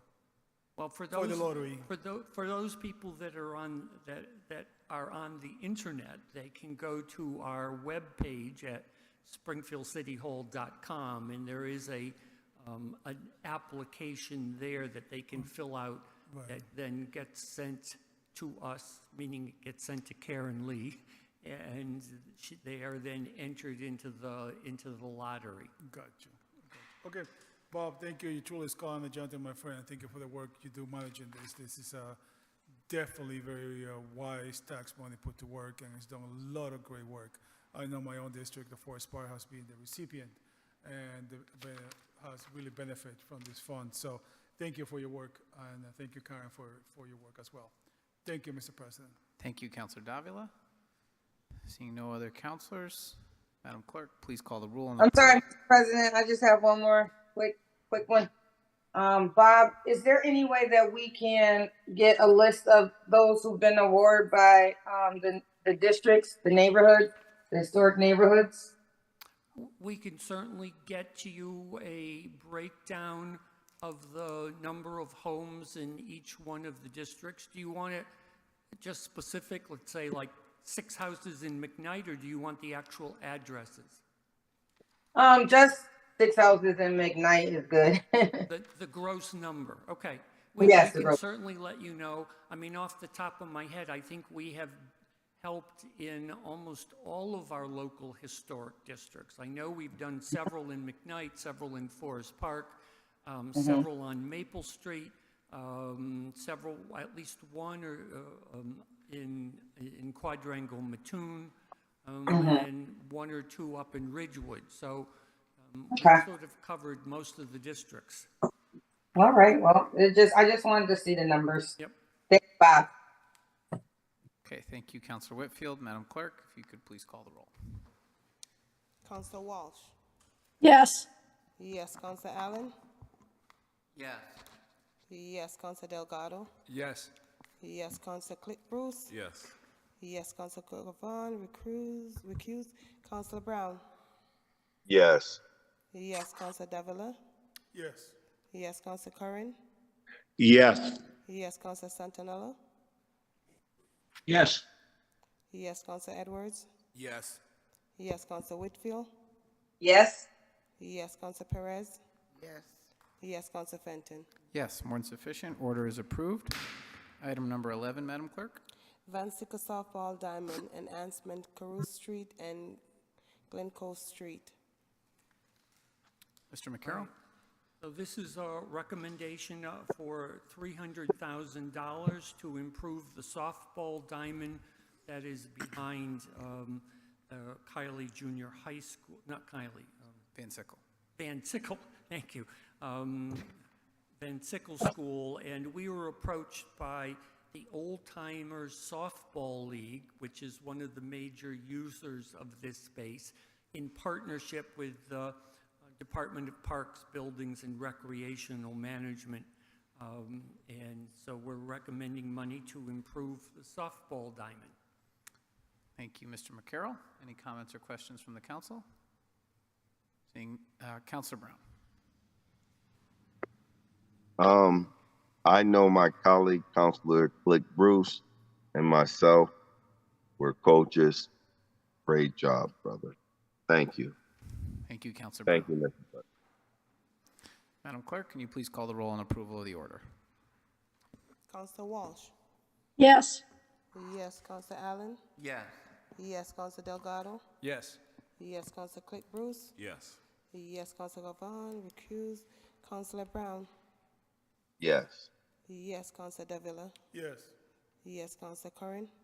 Yes. Yes, Council Santinella. Yes. Yes, Council Edwards. Yes. Yes, Council Whitfield. Yes. Yes, Council Perez. Yes. Yes, Council Fenton. Yes, more than sufficient. Order is approved. Item number 12, Madam Clerk. 174, 176 Maple Street, City Redevelopment Incentive. Mr. McCarroll. So this is for the vacant, deteriorated, city-owned through tax foreclosure buildings at 174 and 176 Maple Street. Just some background, this is one of 6 deteriorated row houses at Maple and Central. The city owns the 2 furthest from Central Street. We had been before you several years ago because the city had put them out for request for proposal. There was a developer who had privately acquired the other 4 buildings, and we were making an award to the project. That developer did not perform in a timely manner for the city, and they took back the 2 buildings that they had previously owned. And so the Community Preservation Committee terminated its agreement, so no CPA money was ever spent on the buildings. The city is now getting ready to go out for requests for proposals again on 174 and 176 Maple Street, and has asked CPA to help with development incentives in order to attract a developer, and this money would be used for exterior renovation and stabilization should there be a developer found. So we are recommending $300,000 for the 2 buildings. Thank you, Mr. McCarroll. Any councilors? Councilor Brown. Thank you, Mr. President. I'm familiar even when we thought about it. I understand the area, and it really is necessary. Sometimes even in that area, the crime level, I think, was kind of high. Redevelopment has helped. This is a project that I really believe that we got to get somebody who want to buy it and redevelop it. I'm all into redevelopment, and this is something that I believe is important. More than most people can think. Thank you, Mr. President. Thank you, Councilor Brown. Any other councilors? Seeing none. Madam Clerk, please call the roll on approval of the order. Counselor Walsh? Yes. Yes. Counselor Allen? Yes. Yes. Counselor Delgado? Yes. Yes. Counselor Bruce? Yes. Yes. Counselor Cravon, recuse. Counselor Brown? Yes. Yes. Counselor Davila? Yes. Yes. Counselor Curran? Yes. Yes. Counselor Santinella? Yes. Yes. Counselor Edwards? Yes. Yes. Counselor Whitfield? Yes. Yes. Counselor Perez? Yes. Yes. Counselor Fenton? Yes. Warrant sufficient. Item number 12 is approved. Item number 13, Madam Clerk. 178, 184 Maple Street, rehabilitation. 178 Maple Street. Mr. McCarroll. So this is a recommendation of $300,000 to go to the remaining 4 deteriorated buildings on that block of 6. They have been bought by a new developer who intends to renovate them into 3 apartments in each building. And this $300,000 would be used for necessary exterior renovation. Thank you, Mr. McCarroll. Any comments or questions from the council? Seeing none. Oh, Councilor Delgado. Just one quick, Mr. President. I just want to add to what Councilor Brown had mentioned. I mean, this corner right there, in terms of Maple and Central, I mean, as a kid, I've also ran around the Six Corners area, and you know, just bringing these back on board with some life would do a lot of wonders, particularly with the investment that's being done on Central Street with the Gemini project. So I plan to support this as well. Thank you, Councilor Delgado. Councilor Whitfield. Who's the developer? Thank you, Mr. President. The developer is Maple Street Row Houses LLC. The person behind that is a local guy named Paul Bongiorni, who I think is here. So he's here tonight in case you have questions that I can't answer. And he plans to make 3 apartments, is what you said? 3 apartments in each one of the buildings. So of the 4 buildings that he owns, there would be 12 apartments in what is now vacant buildings. And do you know what size, maybe he should come up, what size apartment, like bedroom wise? My understanding is each building will have 2 one-bedrooms and a 2-bedroom, but I defer to him. Mr. Bongiorni, would you come forward, please? Introduce yourself. Paul Bongiorni, one of the owners of Maple Street Row Houses LLC. To answer the size question, the bedroom question, so the first floors of each building would be 1-bedroom units. They're currently set up as that. Second floors are a mix. The upper floors are a mix of 2 to 4 bedrooms. And these buildings are actually 4 stories each. The third floor units actually have a walk-up floor to each one. It's a little hard to explain. The upper units have a higher bedroom count. Okay, what is, so you're a new developer in the area? Are you a new developer overall? Are you from the area? Yep, born and raised in Springfield. I live in East Forest Park. I'm a commercial real estate broker. I'm a licensed general contractor, property manager. I've done some pretty significant rehabs on my own and with partners in the past, all within Springfield. Okay, well, good luck. I'm gonna vote in favor of this. Thank you. Thank you. Mr. President, Thank you, Councilor Davila. Councilor Perez. I have a question for the developer. Is this gonna be Mr. Bongiorni. affordable housing? The plan is to be just market rate for all the buildings. We're open to it, and we have been from day one. A lot of it is kind of, we unfortunately have to play a lot of it by ear depending on what we receive from the various applications and programs we've applied to the last few months since we've owned it.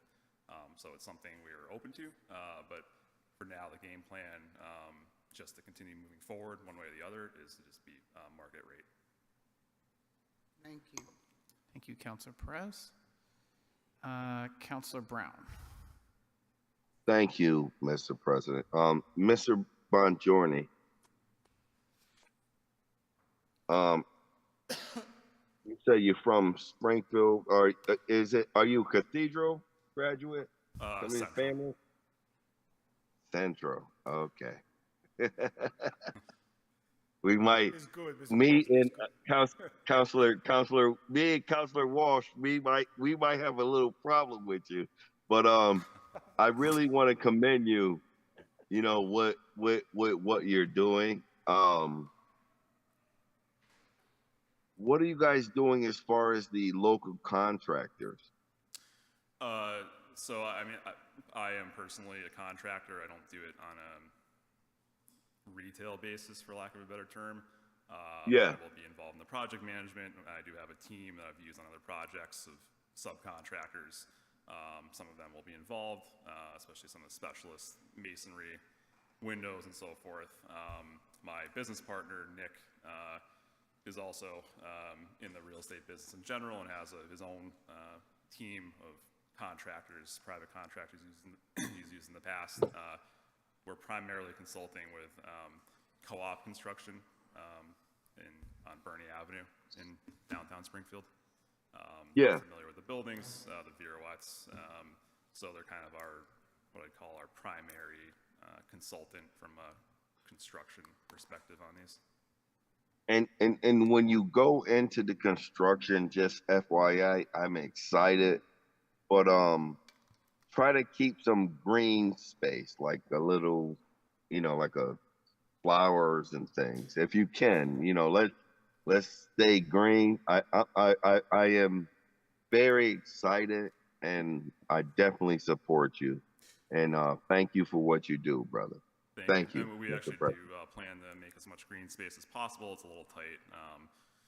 There's not really much there now, but what there is, we plan to keep it that way. And definitely, my partner is a landscaper too, so I'm sure in the final stages we're going to be doing as much greenery and flowers as possible. Thank you, Counselor Thank you. Brown. Make it look pretty. Counselor Whitfield. Thank you. This is for Bob. Bob, I was under the impression that when CPA funds are used for rehab or to purchase a building or land and build a building, it had to be rented or sold to low to moderate income folks. Is that not the rule in this case? That is not the rule, and it can be confusing to folks that aren't, in the weeds when it comes to CPA.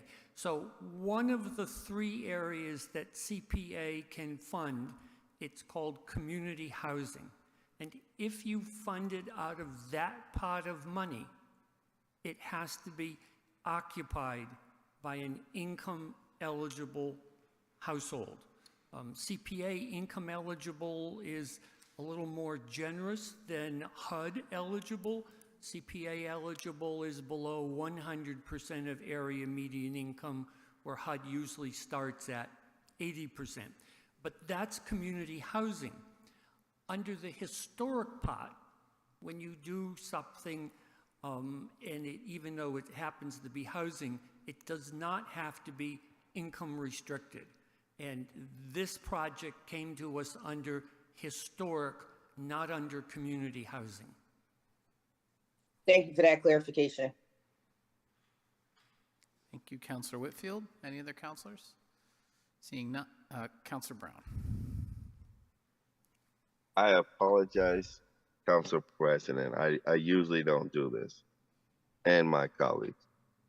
But this is where we need an actual waiver for individuals who don't fit those thresholds.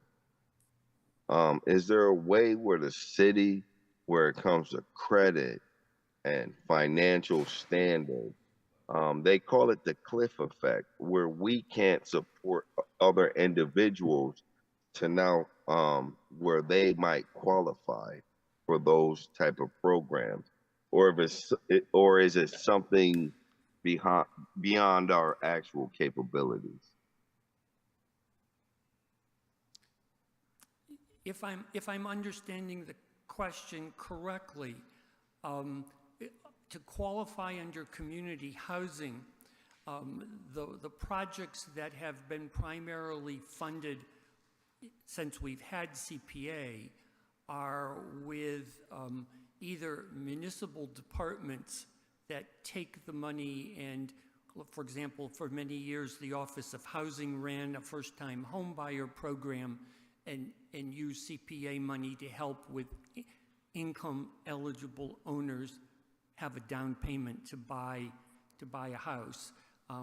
We have worked with major developers like Home City Housing on the renovation of Brookings School, which is then who's ever going to live there goes to them and has to be income eligible.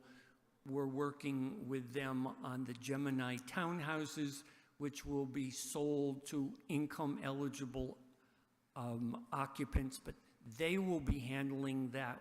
We will not be handling that.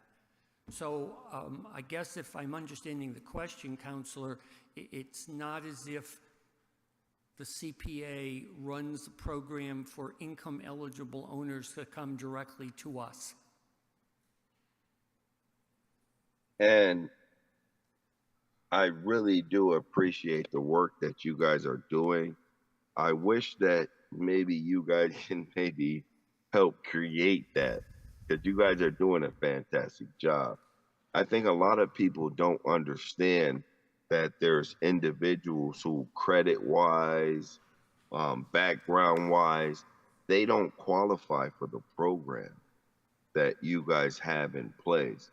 So, I mean, I can't knock you for what you have in place because it's fantastic.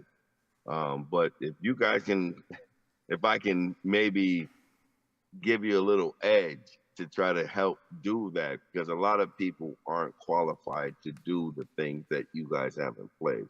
But you guys do a fantastic job. Thank you, Mr. President. Thank you, Councilor Brown. Any other councilors? Seeing none, Madam Clerk, please call the roll on item number 13. Councilor Walsh? Yes.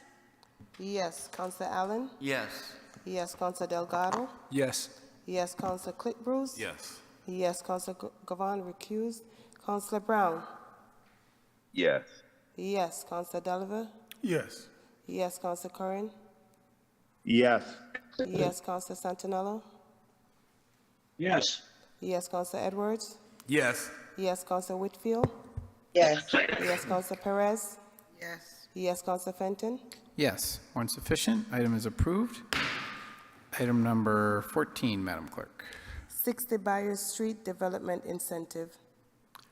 So 60 Byers Street is a unique and rare in Western Massachusetts modernist house that the city has owned since foreclosing on it for non-payment of taxes some years ago. And they had given it to a developer. Sadly, there was a fire in it, and the developer lost hope and walked away from it, and the city reclaimed it. And they now want to put it out once again for requests for proposals and have asked CPA for assistance in providing an incentive to get a developer interested. This particular building is indeed being, the recommendation of $300,000 is being funded out of the community housing pot, which means that half of the units in the building will have to be available to income eligible people by the developer. So it's a $300,000 recommendation, and it will be used as an incentive to find a developer for the building, and then the developer will get to use the $300,000 for exterior restoration. Thank you, Mr. McCarroll. Any councilors? Councilor Brown. How was it taken? Who you take it from? Well, the building was tax foreclosed probably 10 to 15 years ago. So I do not know who the legal entity that lost it originally was. There was a developer that it was awarded to from Eastern Massachusetts who had begun renovation, put on a new roof, and then some people got in there and started a fire somehow. Okay. No. All you had to say, Eastern Massachusetts. A lot of times I worry about local people. I remember where they took the water from San Boden. You say Eastern, I'm okay. I just wanted to know who owned it. Thank you, Mr. President. Thank you, Councilor Brown. Any other councilors? Councilor Whitfield. Thank you, Mr. President. Bob, who are these recommendations coming from to fund these developments? Who are the requests coming from? I mean, which branch of the city? Yes. This one and the previous one at 174, 176 Maple Street was the Department of Disaster Recovery in conjunction with the Community Development Department. Community Development Department. There's a disaster recovery group in the city of Springfield? Well, I believe that's the department that Tina Qualiato Sullivan is the head of. Oh, okay. And she's been given, evidently, oversight over these two projects. Okay. Because honestly, I think it's great.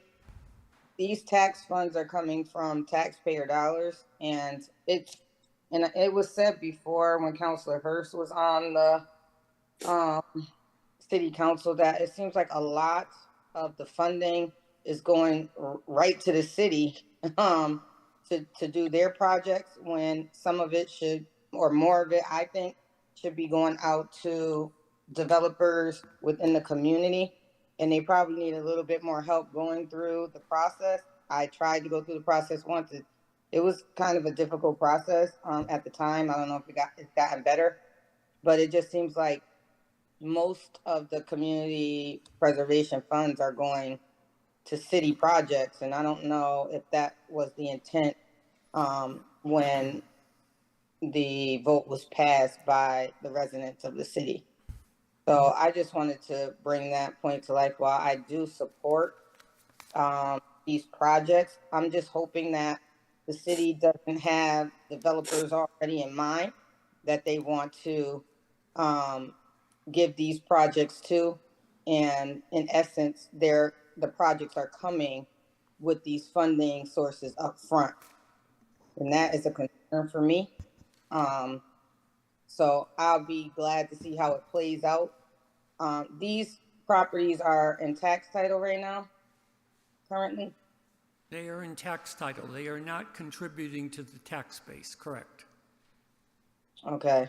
I'm just wondering because they have canceled city auctions where developers can benefit from getting properties and developing them and maybe renting them or selling them. They have canceled all those auctions, but yet they are asking for these funds for a specific developer to have their hands on and able to give them funding to develop these properties.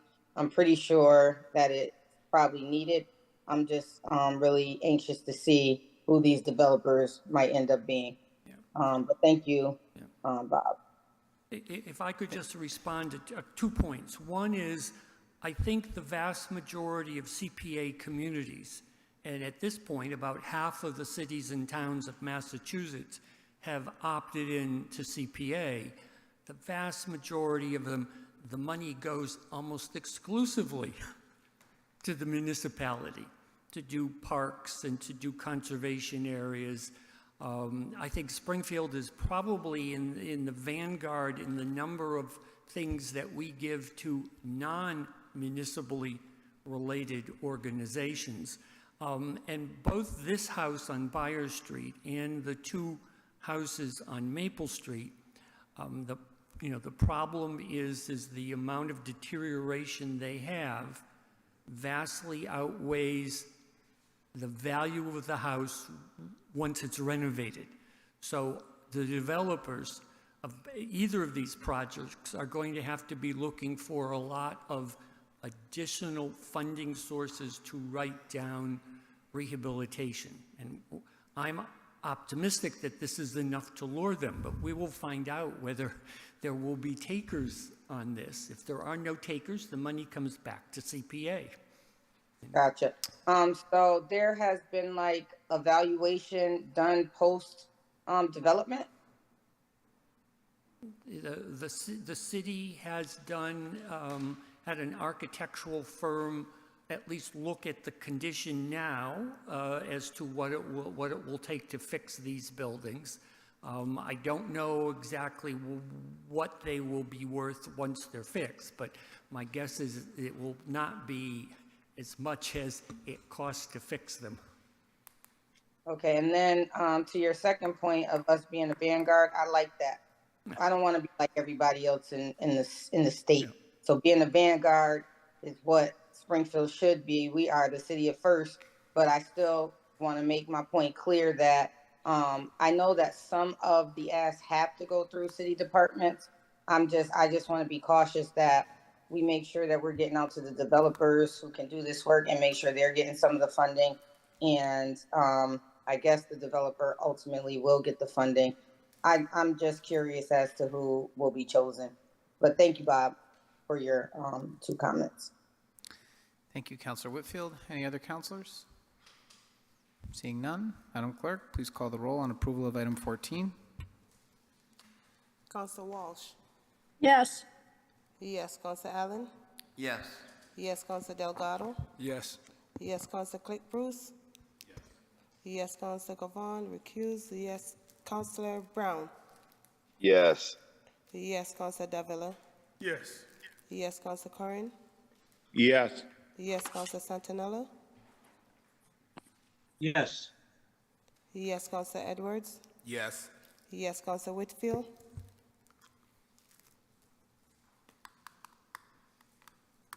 Council Whitfield. Yes, I was unmuted and I thought I was yes. Yes, Council Perez. Yes. Yes, Council Fenton. Yes, more than sufficient. Item number 14 is approved. Item number 15, Madam Clerk. The Amore Museum of Fine Arts Exterior Restoration Phase 3, 21 Edwards Street. Mr. McCarroll. So this is a $300,000 recommendation to continue doing exterior work at the D'Amour Museum of Fine Arts. Several years ago, City Council approved funds that has renovated the monumental main entrance off the quadrangle. If you have not been up there recently, do check it out. It came out fabulously. And it also was to redo the windows that face Chestnut Street. And those windows, as we speak, are being installed. This phase will finish doing the windows for the building and for then cleaning the exterior. Okay. Any comments or questions from the council? Okay, Councilor Brown. I definitely love it. Are you thinking about doing some more greenery outside? It looks beautiful, but it's still, how about a little bit more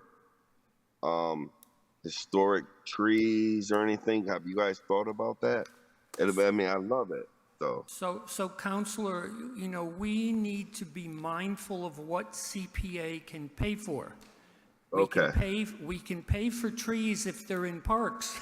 We can pay for trees if they're in conservation areas. Outside of that, trees, unless it happens to be a historic landscape. Okay. So no, the museums will have to pay for that, and you should be talking to them if you want to encourage them to do more landscaping. Okay, but I thank you for your work. Thank you, Mr. President. Thank you, Councilor Brown. Any other councilors? Seeing none, Madam Clerk, please call the roll. Council Walsh. Yes. Yes, Council Allen. Yes. Yes, Council Delgado. Yes. Yes, Council Click Bruce. Yes.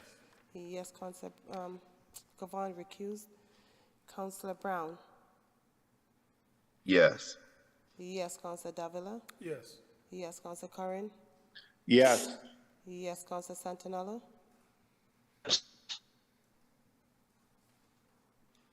Council Santinella? Yes. Yes, Council Edwards? Yes. Yes, Council Whitfield? Yes. Yes, Council Perez? Yes. Yes, Council Fenton? Yes. More than sufficient. Item is approved. Item number 16, Madam Clerk. Exterior restoration, St. John's Congregational Church, 69 Hancock Street. Mr. McCarroll, I see we're joined by our friends at St. John's. Thank you for sticking with us tonight. So this is a $300,000 recommendation for exterior restoration of St. John's Congregational Church. It is listed on the National Register, and the church is proposing to do work. It's a wood shingle building, and the shingles need basically replacement. Thank you, Mr. McCarroll. Any comments or questions from the council? Councilor Delgado. I just want to say I am supporting this. Want to say back my freshman year at Central High School, I hadn't been in church for a while, and a buddy of mine invited me to his church, and it was St. John's back when Pastor Wesley was there. And I just remember going in there and just feeling the love that this church has and what you guys have been able to do for the last several years, over 100-something years in this community. And so the fact that this is a historic church, the historic legacy church. So I commend you guys on supporting this, and I see Pastor Wright and members of the congregation, so my friend, Miss Carolyn Ware, so I plan on supporting this. Thank you, Mr. President. Any other councilors? Councilor Davila. Thank you, Mr. President. Of course, I intend to vote for this, and thank you for the members of the community for showing up and sticking us by us. But I do believe that this church, I just want to clarify, that was part of the route of the Freedom Trail, correct? If I'm not mistaken? Yeah. And this particular church was built in 1911, according to what I see here, correct?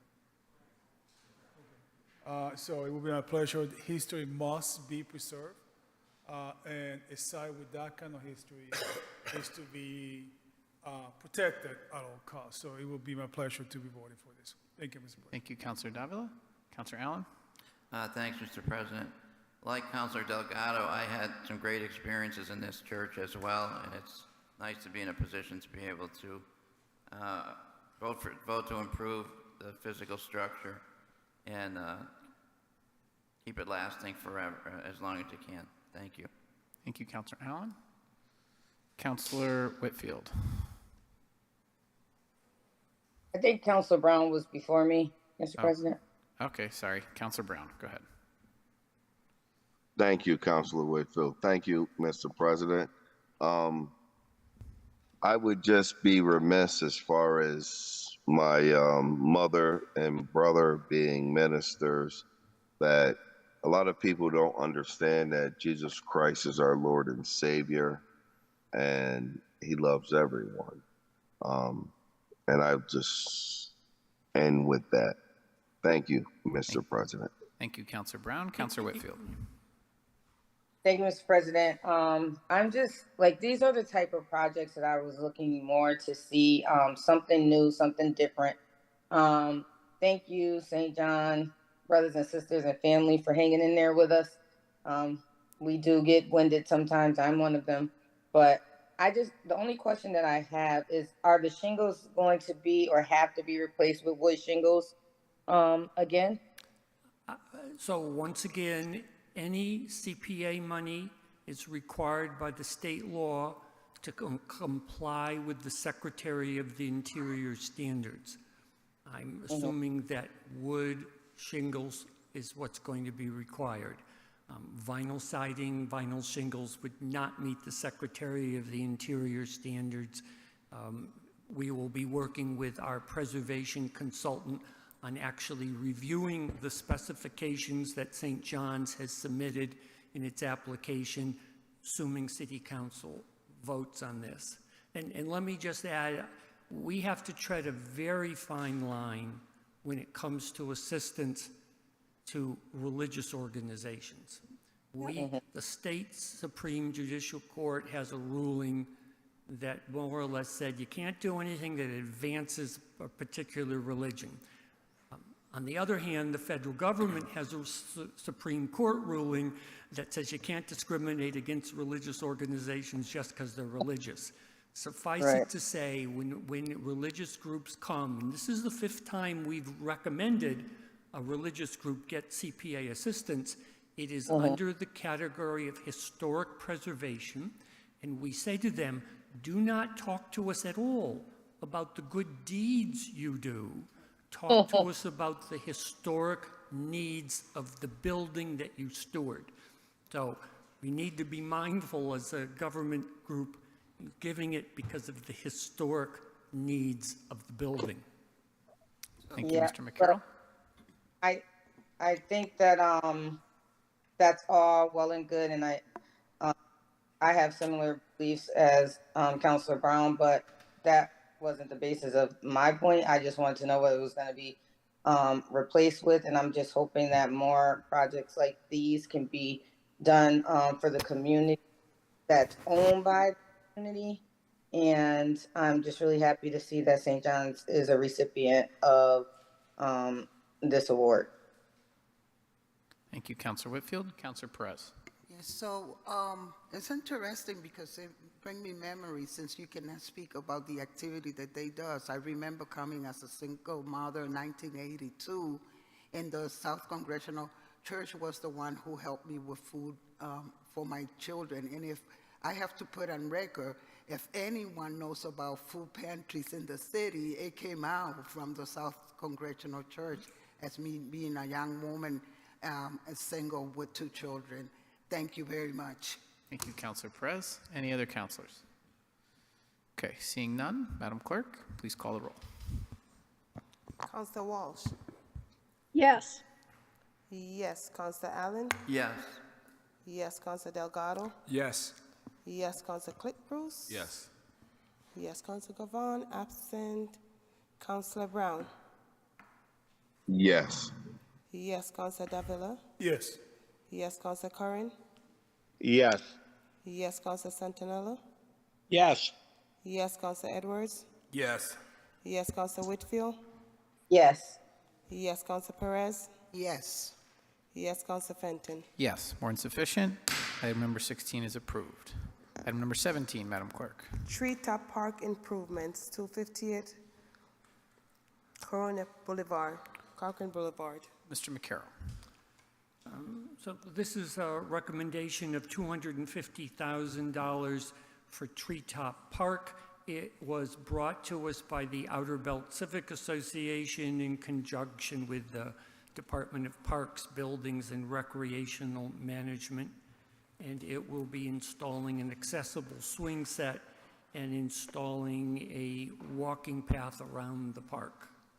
Thank you, Mr. McCarroll. Any comments or questions from the council? Councilor Allen.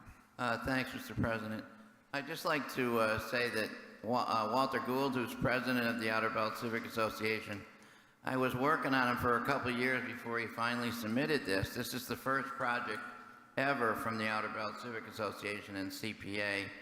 It was submitted last year and was the last project, or it would have been the next project in line. It did not get approved last year. But it's approved this year, and I'm psyched for that. Walter wanted to be at the meeting tonight, but he had Outer Belt Civic Association meeting tonight. So if you don't know where Treetop Park is, when Allen Street is divided right after Harkness Avenue, and you're heading out towards McDonald's and Wendy's, you go by Corcoran Boulevard. If you take a right on Corcoran Boulevard, it kind of leads you right to Treetop Park. Nice park, kind of set aside in the part of the city where it's mostly a soccer field, but there's going to be enhancements to build a little trail around the park and some other enhancements. So just wanted to put in a word for Walter since he wasn't here tonight. He wanted to be here tonight. Thank you. Thank you, Councilor Allen. Any other councilors? Seeing none, Madam Clerk, please call the roll. Councilor Walsh? Yes. Yes. Councilor Allen? Yes. Yes. Councilor Delgado? Yes. Yes. Councilor Click Bruce? Yes. Yes. Councilor Gavon, absent. Councilor Brown? Councilor Brown? Counselor Brown has left. He's left. Absent. Councilor Davila? Yes. Yes, Councilor Curran? Councilor Curran? Yes. Yes. Yes, Councilor Santinella? Yes. Yes, Councilor Edwards? Yes.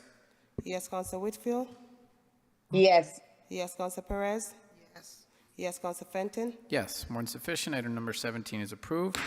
Item number 18, Madam Clerk.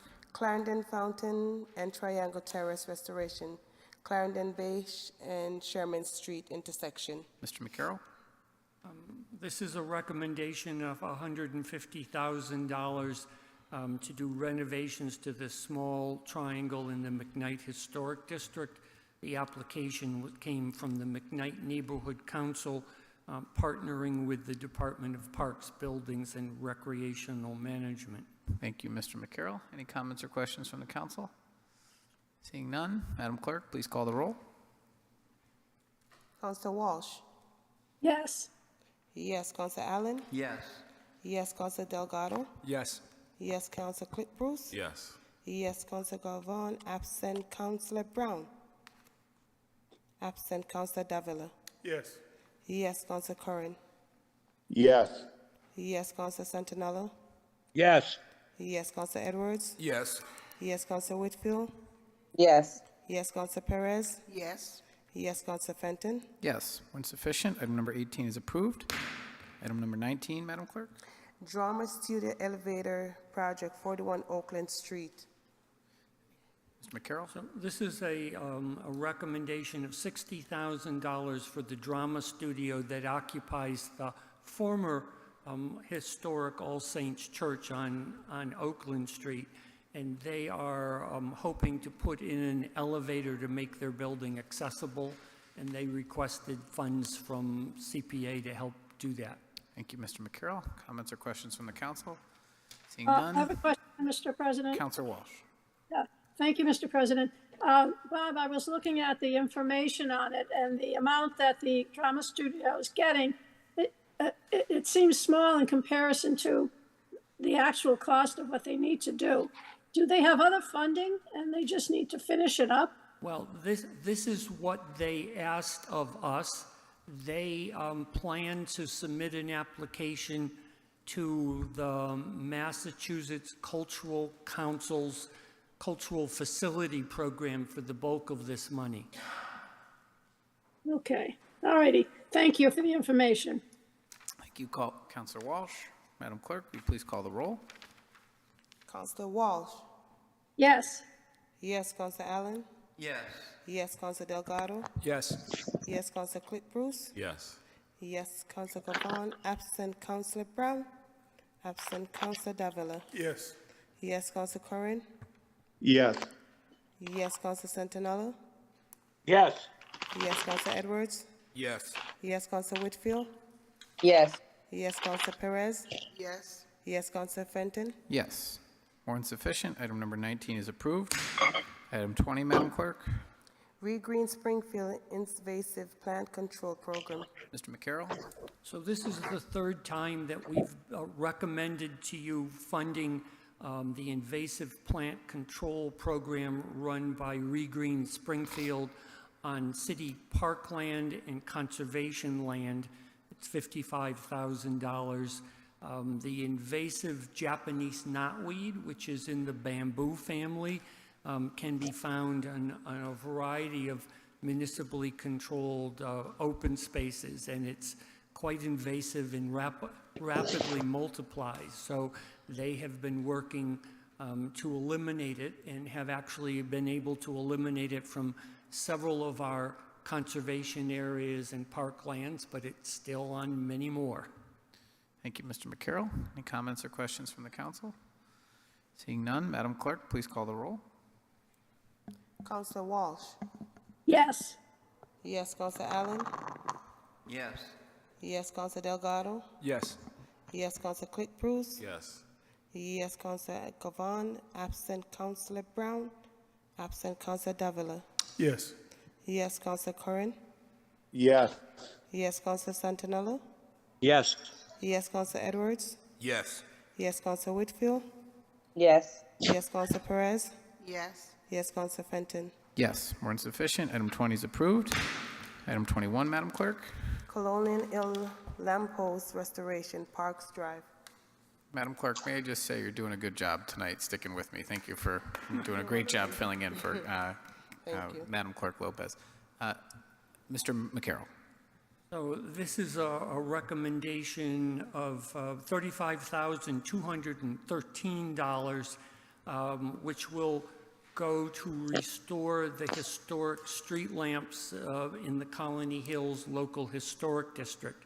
The proposal comes from the Colony Hills Neighborhood Association, which has custody of those decorative lights that you can see on the sign, on the slide. They are responsible for its maintenance, and they will be paying a portion of the cost, but the bulk of it will be coming from CPA to repair 6 decorative lights. Okay, comments or questions from the council? Seeing none, Madam Clerk, please call the roll. Counsel Walsh? Yes. Yes, Counsel Allen? Yes. Yes, Counsel Delgado? Yes. Yes, Counsel Click Bruce? Yes. Yes, Counsel Gavon, absent Counsel Brown, absent Counsel Davila. Yes. Yes, Counsel Curran? Yes. Yes, Counsel Santinello?